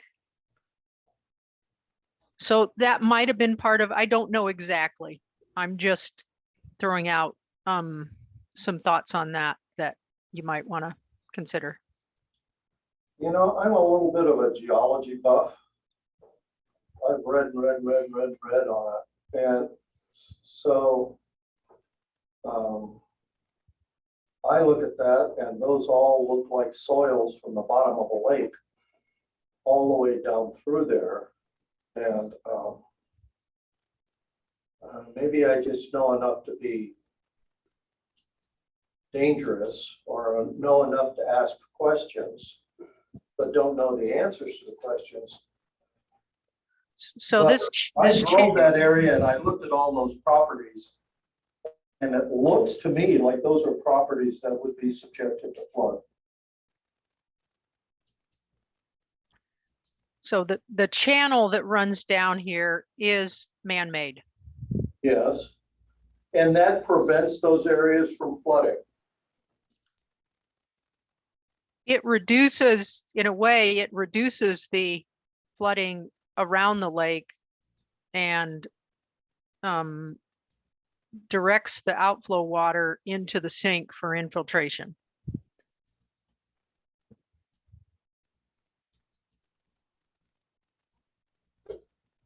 Say that again?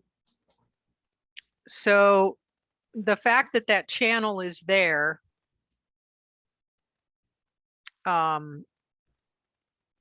allows the lake level control and reduces the flooding during extreme events because it discharges the water directly into this sink area. It reduces the flooding on the lake shore? Right, and also the areas below the lake. Only because the water doesn't top the dam.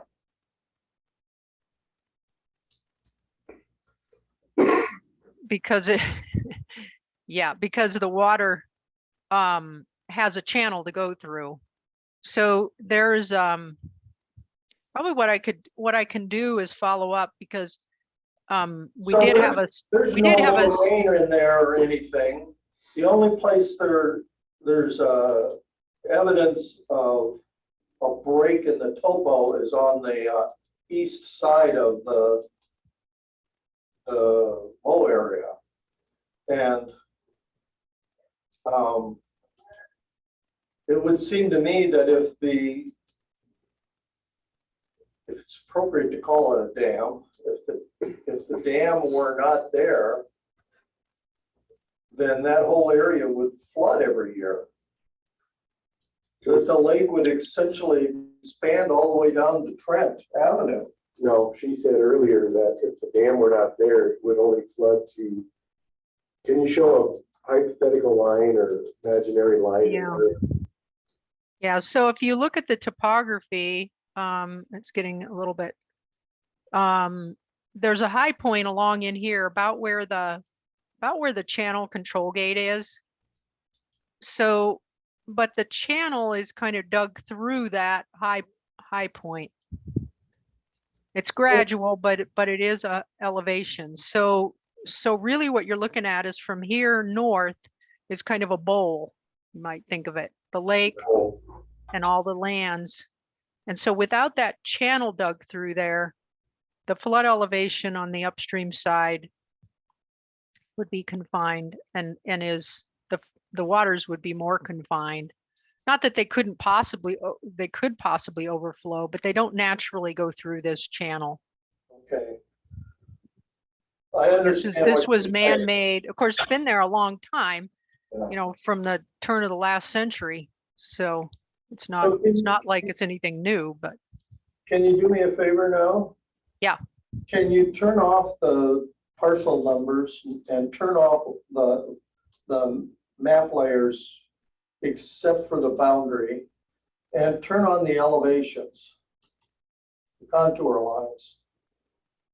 okay. And you want to turn off the No, that's okay.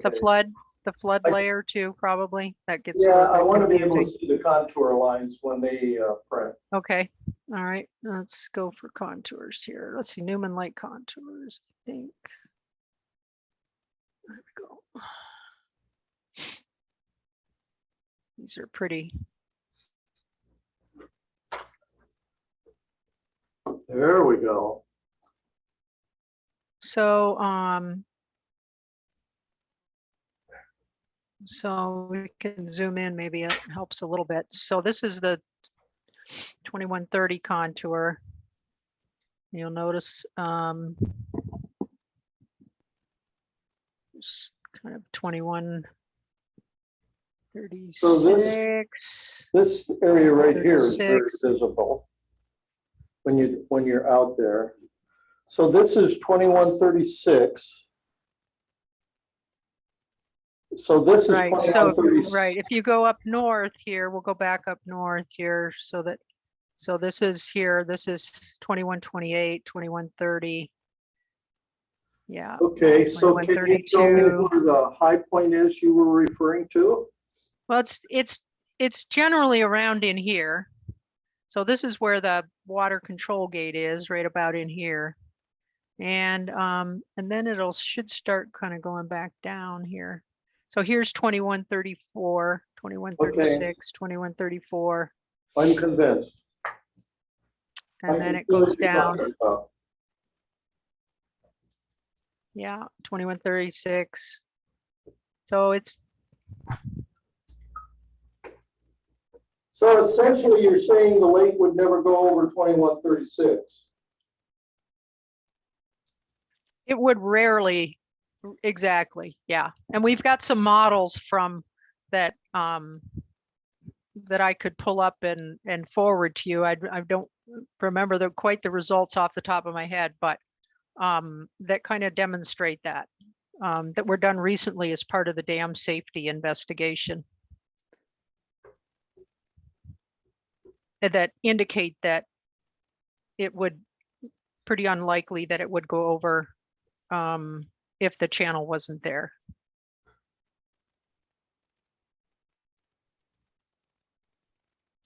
Okay.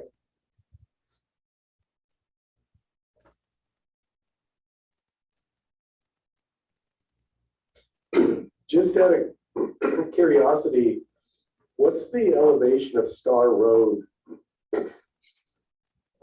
as it goes up? Up around- north? Yeah, No, a second here. Let's see here. All right, so let's see, this is usually the area in here that floods here. So move in here.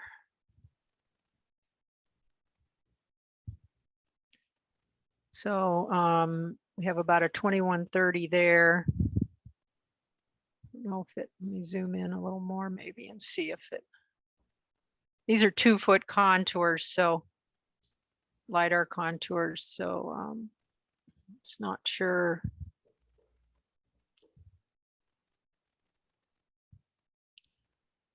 So it's below, we're getting down to, close to 21, 28. It's probably a little above that, but not much.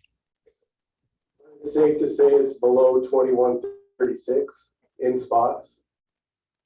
Oh, I think it's 2130 the whole way. That's why it looks flat. It's because the road's flat. So can we say that if the dam was not there, that Star Road would flood, would overtop that road? In the bowl Yeah, scenario? it's because the base flood elevation, 100 year is roughly 2131. So, yes, So access along Star Road would be denied if the dam were not there. it would be flooded more frequently for sure. Yeah. Okay, Yeah, Mary Ann sent me some pictures of the overflow on Okay. Star Road, but it wasn't much, looked like maybe at most a foot. so there could be certain times where access to properties along that route would be impassable for property owners. Yeah, and it has been, when we get fairly, 2017 was a pretty significant flood event, and the road was flooded on and off for, gosh, at least a month, I think. So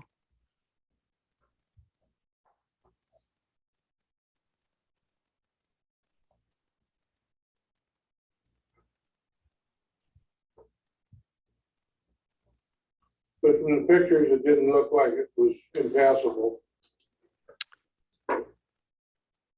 well, yeah, I mean, you could go through there. Yeah, you're right. It wasn't like really deep. It's because what it's doing is it's just kind of flowing over the road into the fields on that side.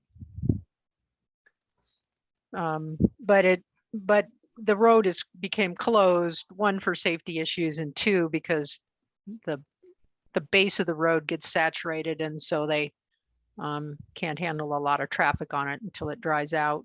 So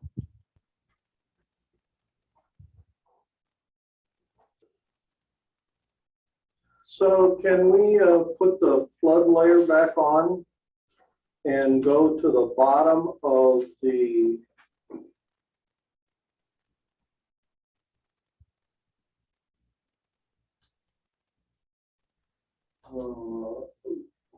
area that is 100% flood rated at 100% flood benefit? okay, hang on one second here. Are you done with the contours? You want to leave that as on? Nah, you can take them off. Okay. Turn off. Okay, so I think I still have the flood benefit areas on.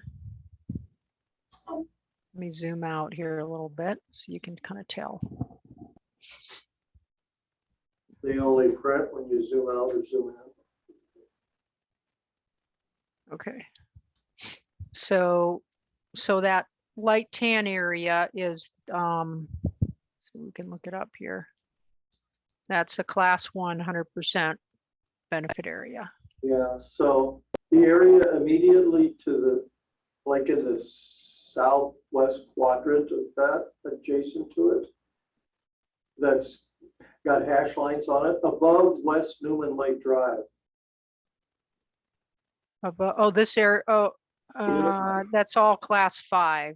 So some of these parcels, I So can is put the that- parcel line back on. Let me put the parcels back on so you can kind of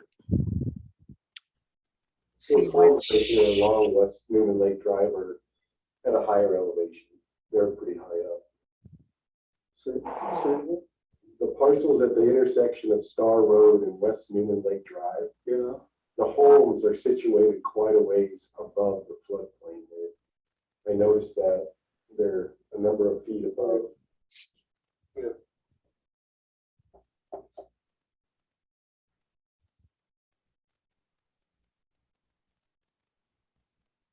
Is that kind of what you wanted to see, Larry?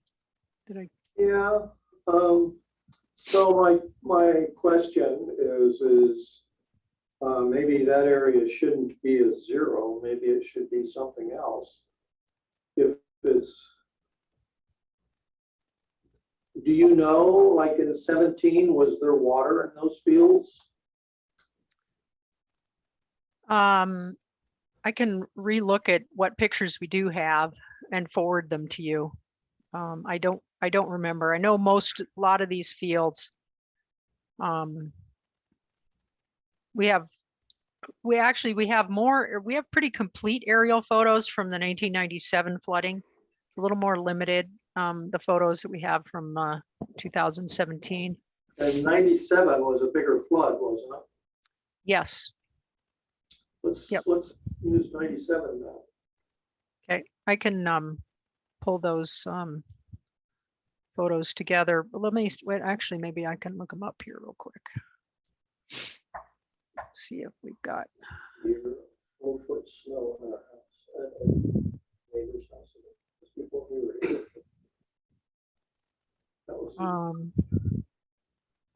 Well, if you want, we can. Do you want to take a look at them now? I don't know. Can you see the photo right now?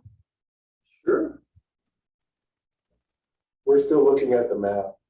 Oh, still looking at the map. Okay, sorry. Hang on.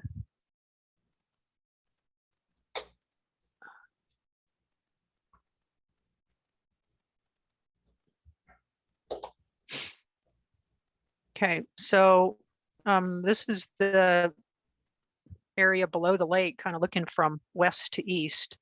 So this is about where the channel gate is. That's that big track, horse farm track. And where's So this is Star. This is the Star Bridge here. This is Star Road coming down here. This is the channel here, going along there. So which of those roads is West Newman Lake? It's out of view. Oh, Well, wait a minute. Okay, never mind. This is it right here. Right there. Can you see where my pointer is? yes. Yeah, because all these houses, the houses that are there now weren't there before. Weren't there in 97, so. So this, So this line that's on this map more or less follows the area that's flooded. The current 100% zone line more or less follows where there's water. In fact, I think it follows it. Well, I think they said it after seeing that. see this bend in Star Road right here? Yes. That bend up there is not flooded, and this is where that is. So that line is a little bit further up this way on that flood. Take photo.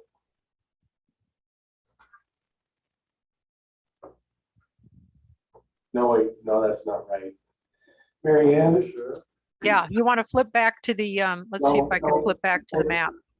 before you go back, Okay, can you show us where Star Road bends in the picture? in the picture? Yeah, this Okay. is Star Road here. So this is the intersection of Star and West Newman Lake. And then follow this going north. And then it turns a little bit there and goes along there. And And the extension there of Star Road, if you keep going to your right in that photo, that's the canal, where the canal bends. Right. So this is the canal here. It runs along the road on this side, and then it goes under in that bridge, and then it continues out here. And this is that channel water control gate that we visited. That's, Okay. back behind the farm, and then it continues draining south. It's going downstream, heading south towards the sink.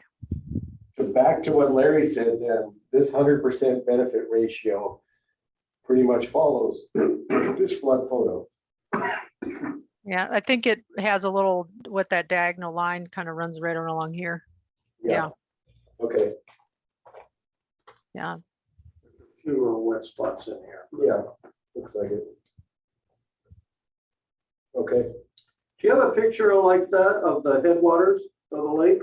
Well, let's keep going here. There's a whole series of these pictures. This is, let me get oriented here. Okay, so this is West Newman Lake Road here Yeah. and Star Road. So this is a drainage coming in off of the side here. Yes. Here, this is the outlet gate. Outlet gate is right in here. Here's the outlet channel. Here's Star Road here. And the outlet channel, is the old outlet channel. And then the outlet channel continuing down along Star Road. So you can see that all of this area here is pretty well flooded. The outline does outline the dike a little bit. The top of the dike was still a bit above at this point. This may not have been the highest point because it did, yeah, the dike was kind of sandbagged at one point too, so it may not be exactly the highest flood level when the aerials were taken, but it's obviously at, you know, a pretty high point. That's just a, these are older ones down at the sump, sorry. Let's see here. So, yeah, that was kind of taken at the sump. All right, so this is back up into the headwaters a little bit. This is Hauser Lake Road, which is up kind of, and this is McCoy. This is the bypass if you couldn't get down Star. So this would be to the, a little bit east of the outlet gate. So you can kind of see where the fields are fully flooded just down in the lower corner here. The drainage coming in. When we had lunch. You know, I don't think we have any aerial photos up there that far north on the north side of the lake. They were mostly down at the south side. So this is along McCoy Road. Shows flooding along there, which is east of Star. Let's see. it's over here. I see. And this is Yeah, I drove McCoy Road. There's a clear break there in the topo. if you want to go back to that one, whoops. Yeah. Yeah, so you can see there was quite a bit of flooding. Water does come up pretty close along certain stretches of McCoy there. Yeah. So this is back over on, this is West Newman Lake Road. Here's the dike as you get further out. And this is that line that kind of shows up diagonally where the flood boundary is. So West Newman Lake continues off the screen there. So do you have anything up by Muzzy Road? Let's see. Okay, so here's a little different angle. This shows the flooding along McCoy here. That's McCoy and that's Star. I don't think so, but let's just kind of keep going. It's been a while. And I'm not even sure where this one is. It would take me a little time to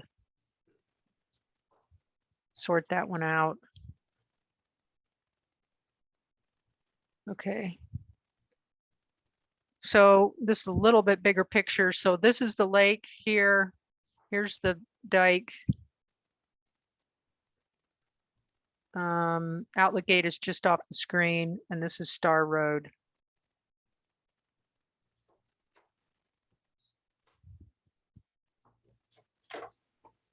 A little bit further north. Okay, so this shows a little more of the lake here. Does the lake freeze solid? Yeah, it's probably just in the process of melting at this point. Oh. It freezes solid every year. Okay. pretty much every year. There have been some exceptions. But yeah, I'm sure that year it was frozen solid. So this is looking back south again.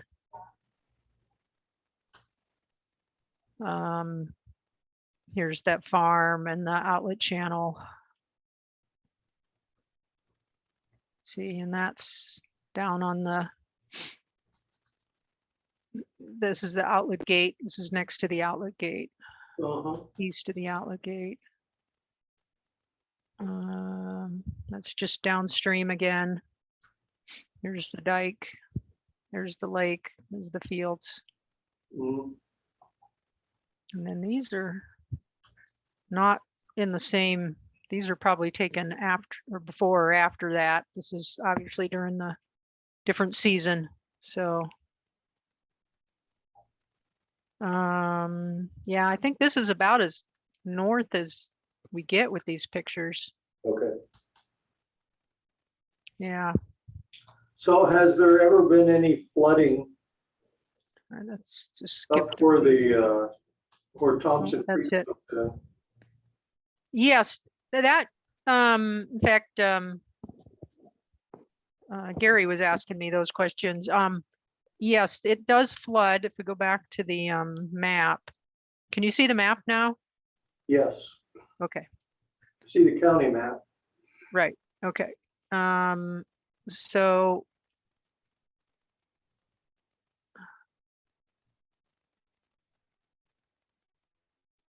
if we go up to Thompson Creek here, and this is Muzzy Road. In fact, you can kind of see this as a wet time of year. That, you know, this section of Muzzy Road has flooded somewhat in the past, although we were asked checking specifically about 2017, and it doesn't appear that it did flood in 2017, but it may have. I just don't have a record of it. So can you point on the map to where we had lunch? Yes, it's right here. Okay. Zoom in a little more. Right here. Yep. Okay. And this is the Thompson Creek, which is the main inlet that comes down from, you know, the upper part of the watershed.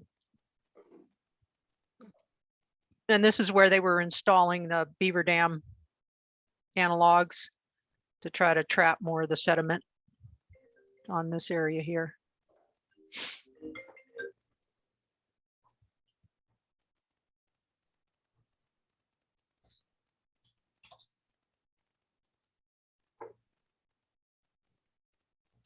Could you turn on the contours? You bet.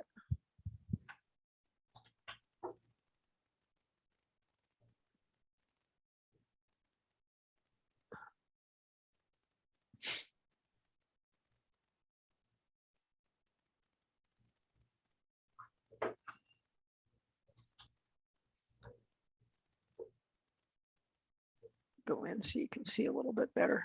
136. Do you know if the water ever goes over the road? Like I say, it has in the past. It may not do it as frequently. There was a new bridge put in here, I don't know, maybe 10 plus years ago. Well, bigger opening, so it may just not do it as frequently as it did in the past, but I know that it has. So when it did it in the past, was it flooding from north of there? Or was it the lake backing up over the road? Oh, no, definitely the drainage, the Thompson Creek, the water on the fields and Thompson Creek on the north side of the road flooding over and going into these fields here, south side. So that would indicate that the flood control work that's done on the lake doesn't have any impact on this land about where your mouse is. No, actually, other than, yeah, because it's, you know, well above, like I say, the 2131 is the 100-year flood elevation for the lake. So it's 5 feet below that.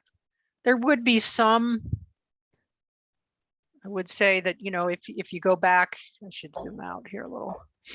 If the lake is higher, you could maybe argue that the water discharging from Thompson Creek is backed up a little bit. Yeah, I know the rivers do that.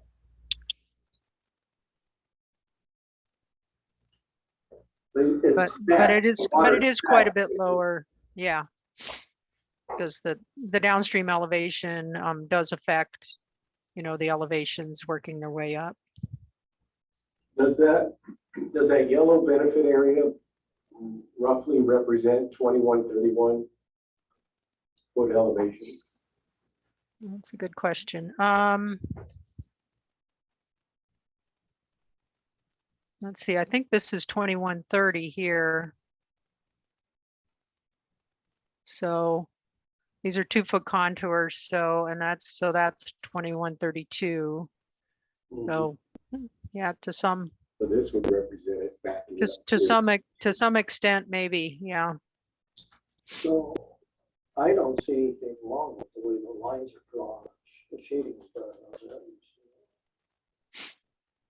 No, it looks like the areas are represented correctly.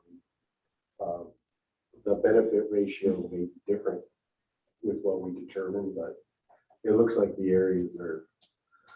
So Mary Ann, wondering if you could give us some counsel here. So it looks to us like sort of the boundaries of what's likely to flood and not likely to flood are correctly drawn. Do you know of any exceptions? Any place where that would not be the case?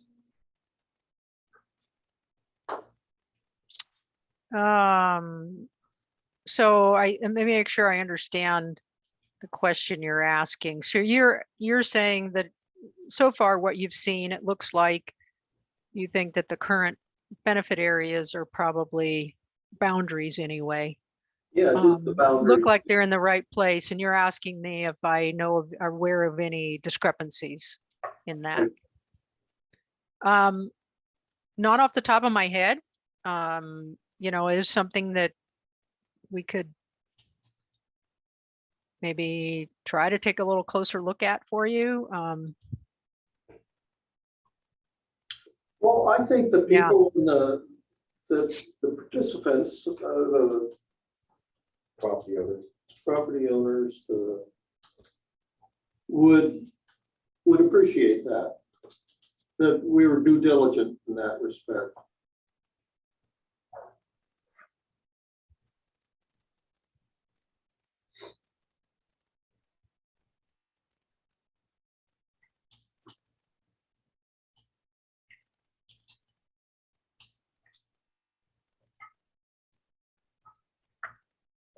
What do you call when we have a vested interest there with class thing?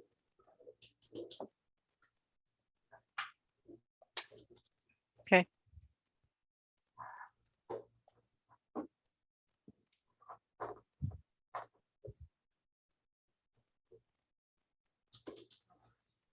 Should we go back to the comments? That's right. Yeah, let's finish up this one. Yeah, I think we left off on Dennis. 11:16. Hey, Ann, is the general public able to see this, what's on this screen? Yes. Yeah, they're seeing everything that you're seeing. So they can see those maps and can see what we were questioning and. Well, as you're seeing it, yes. Yes. They don't necessarily have access to the complete application that I was using to show all that, but as you're watching it, they are able to see it. And they would have to be watching live right now to see it? Well, they could watch the recording as well. Yeah. No, it's not recorded. Okay.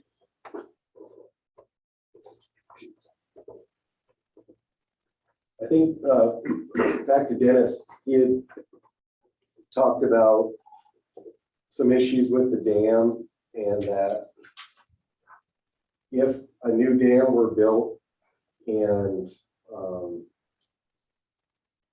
properties that are benefited become a partial owner or parcel owner of the dam, that could create a benefit.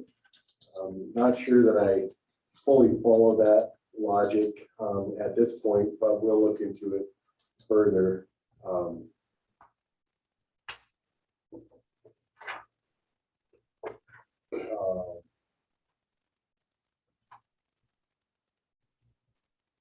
He believes that there should be a greater benefit to those areas that are directly flooded, and it falls off as the flood impact decreases. And I think those were some of the things that we were just talking about on these flood maps.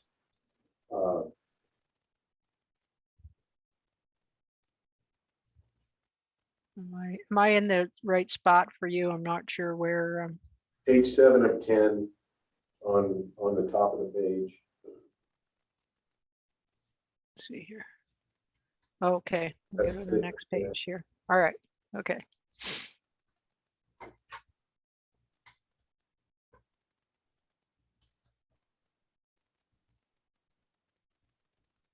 It looks like he goes through an analysis of values and benefits, benefit ratios and farmland selling for less than waterfront.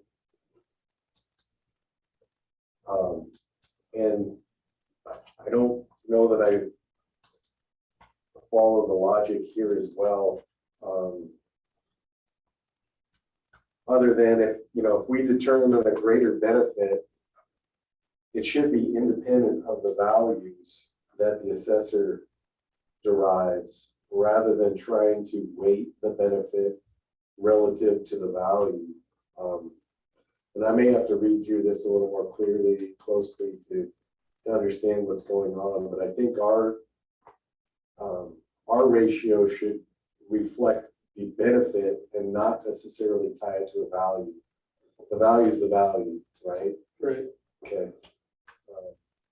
So to me, it looks like this person is confusing the difference between an assessor and an appraiser.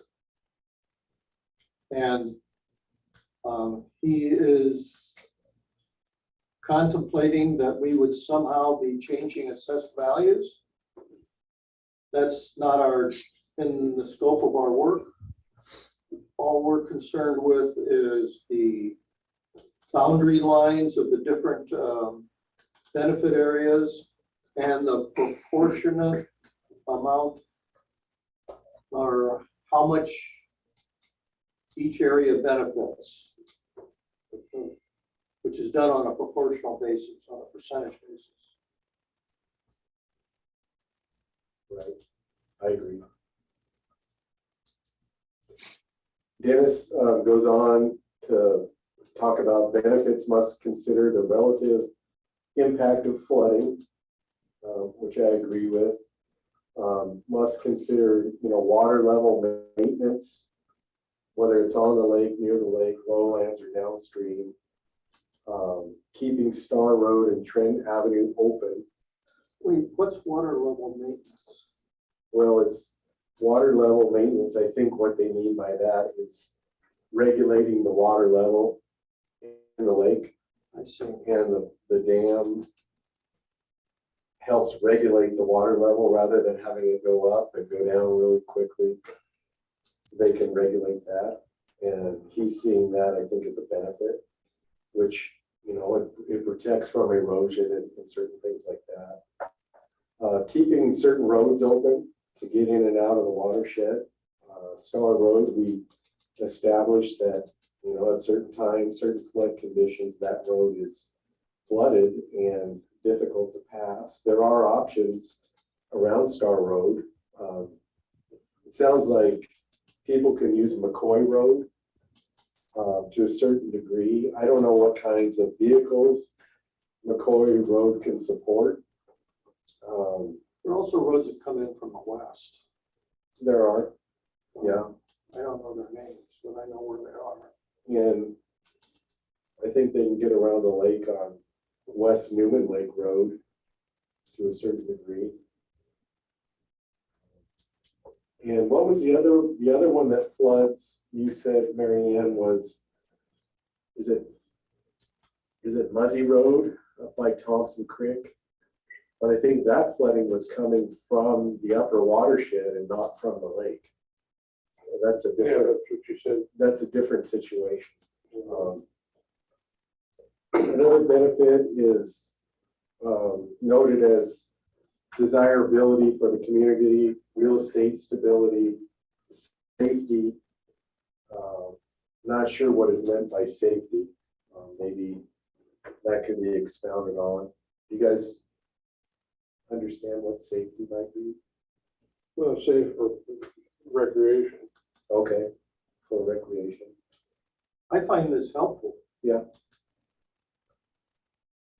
And then he believes that some level of assessment should be charged to all parcels in the district.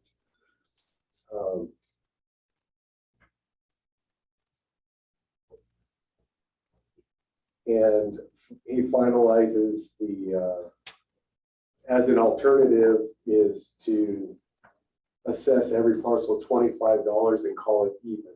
And, it's definitely a suggestion, but again, it falls out of at least us as Board of Appraisers in our ability to suggest that, because we are dictated in coming up with a benefit ratio that analysis that starts at 0 and ends at 100% and has whatever we believe is in between. We're not available to just divvy it up by parcel. He goes on to talk about water quality, and this being a public lake, safe for human recreation, and talks about what deteriorates water quality, which again, I think goes to causation, which we can't consider. And talks about certain things that flow into the lake. Benefits, anyone can access the lake. Excuse me, use it for recreation, fishing. Anyone's boat can disturb fragments of milfoil in the lake. Property values stabilize if the water is maintained and safe for water quality. Values would That's one I hadn't thought of. would change if it was not maintained. Waterfront landowners can get to the water faster. Waterfront residents' pets are more likely to die from ingestion of algae blooms and toxins. Waterfront lots sustain highest erosion from boating and other things. Waterfront lots are already valued and taxed at a premium and above other parcels. That is irrelevant. I would agree with that. I mean, it's a true statement, but it's independent of our analysis.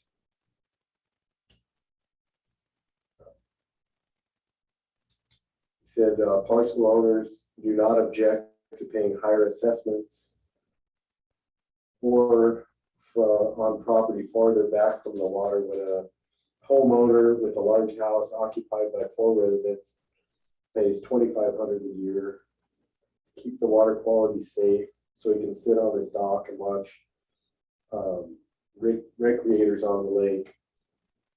So that introduces a view component, in my opinion, that it looks like people enjoy based on being able to see activities on a clean lake versus not.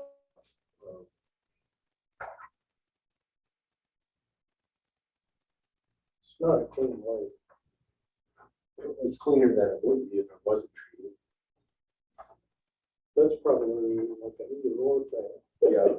No treatment, no boats.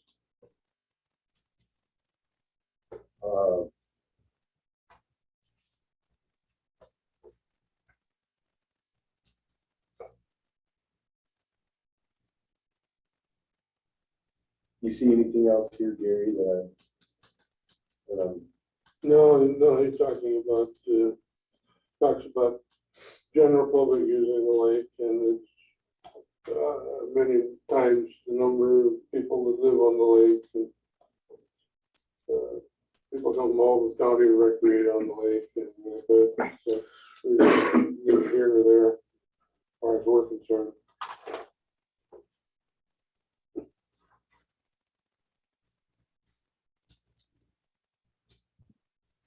I think that takes care. okay. I think that takes care of Dennis's comments. Those seem a little thought out to me. Yeah, he's very Okay. thorough. Okay, so you ready to go to the, Mary Ann, can you provide a little bit of feedback, a little bit of background for me? What's I the can try. range of how much people pay? Does it go from $5 to 5,000 or? yeah, hang on a minute and I'll pull it up here. Here.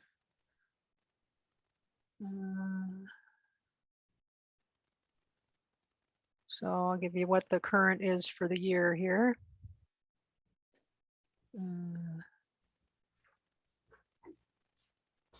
Let's see here. Let's see if this, I think this has it in here. Isn't it a miracle that we can do this? Okay, so I don't know, can you view that? So this is kind of the range, the numbers people pay in each range. So the highest assessment charge for the coming year is $2,554, $55 if you round it. The So- lowest is 2. So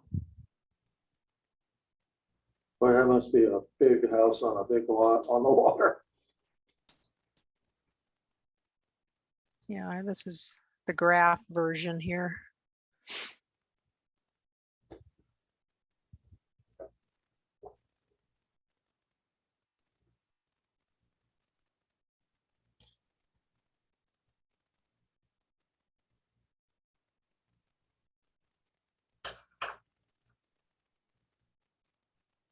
That help?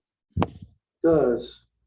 So there's 700 people paying. If you added all those up, it'd be 700 people. Total number of That's- parcels. So, you know, some people own multiple parcels. So people wise, it's probably, you know, more like 500 and some odd numbers of people or households, you know. But yes, 761 parcels actually pay some sort of an assessment versus the 1,764 that are within the district. So the vast majority Smoke break. pay a couple $100 a month. Yeah, so the average works out to 421.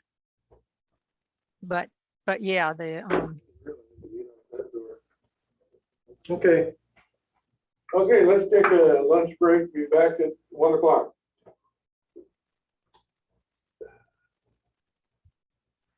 all right. Sounds good. Okay, Enjoy. all right, thank you. Thanks. Quite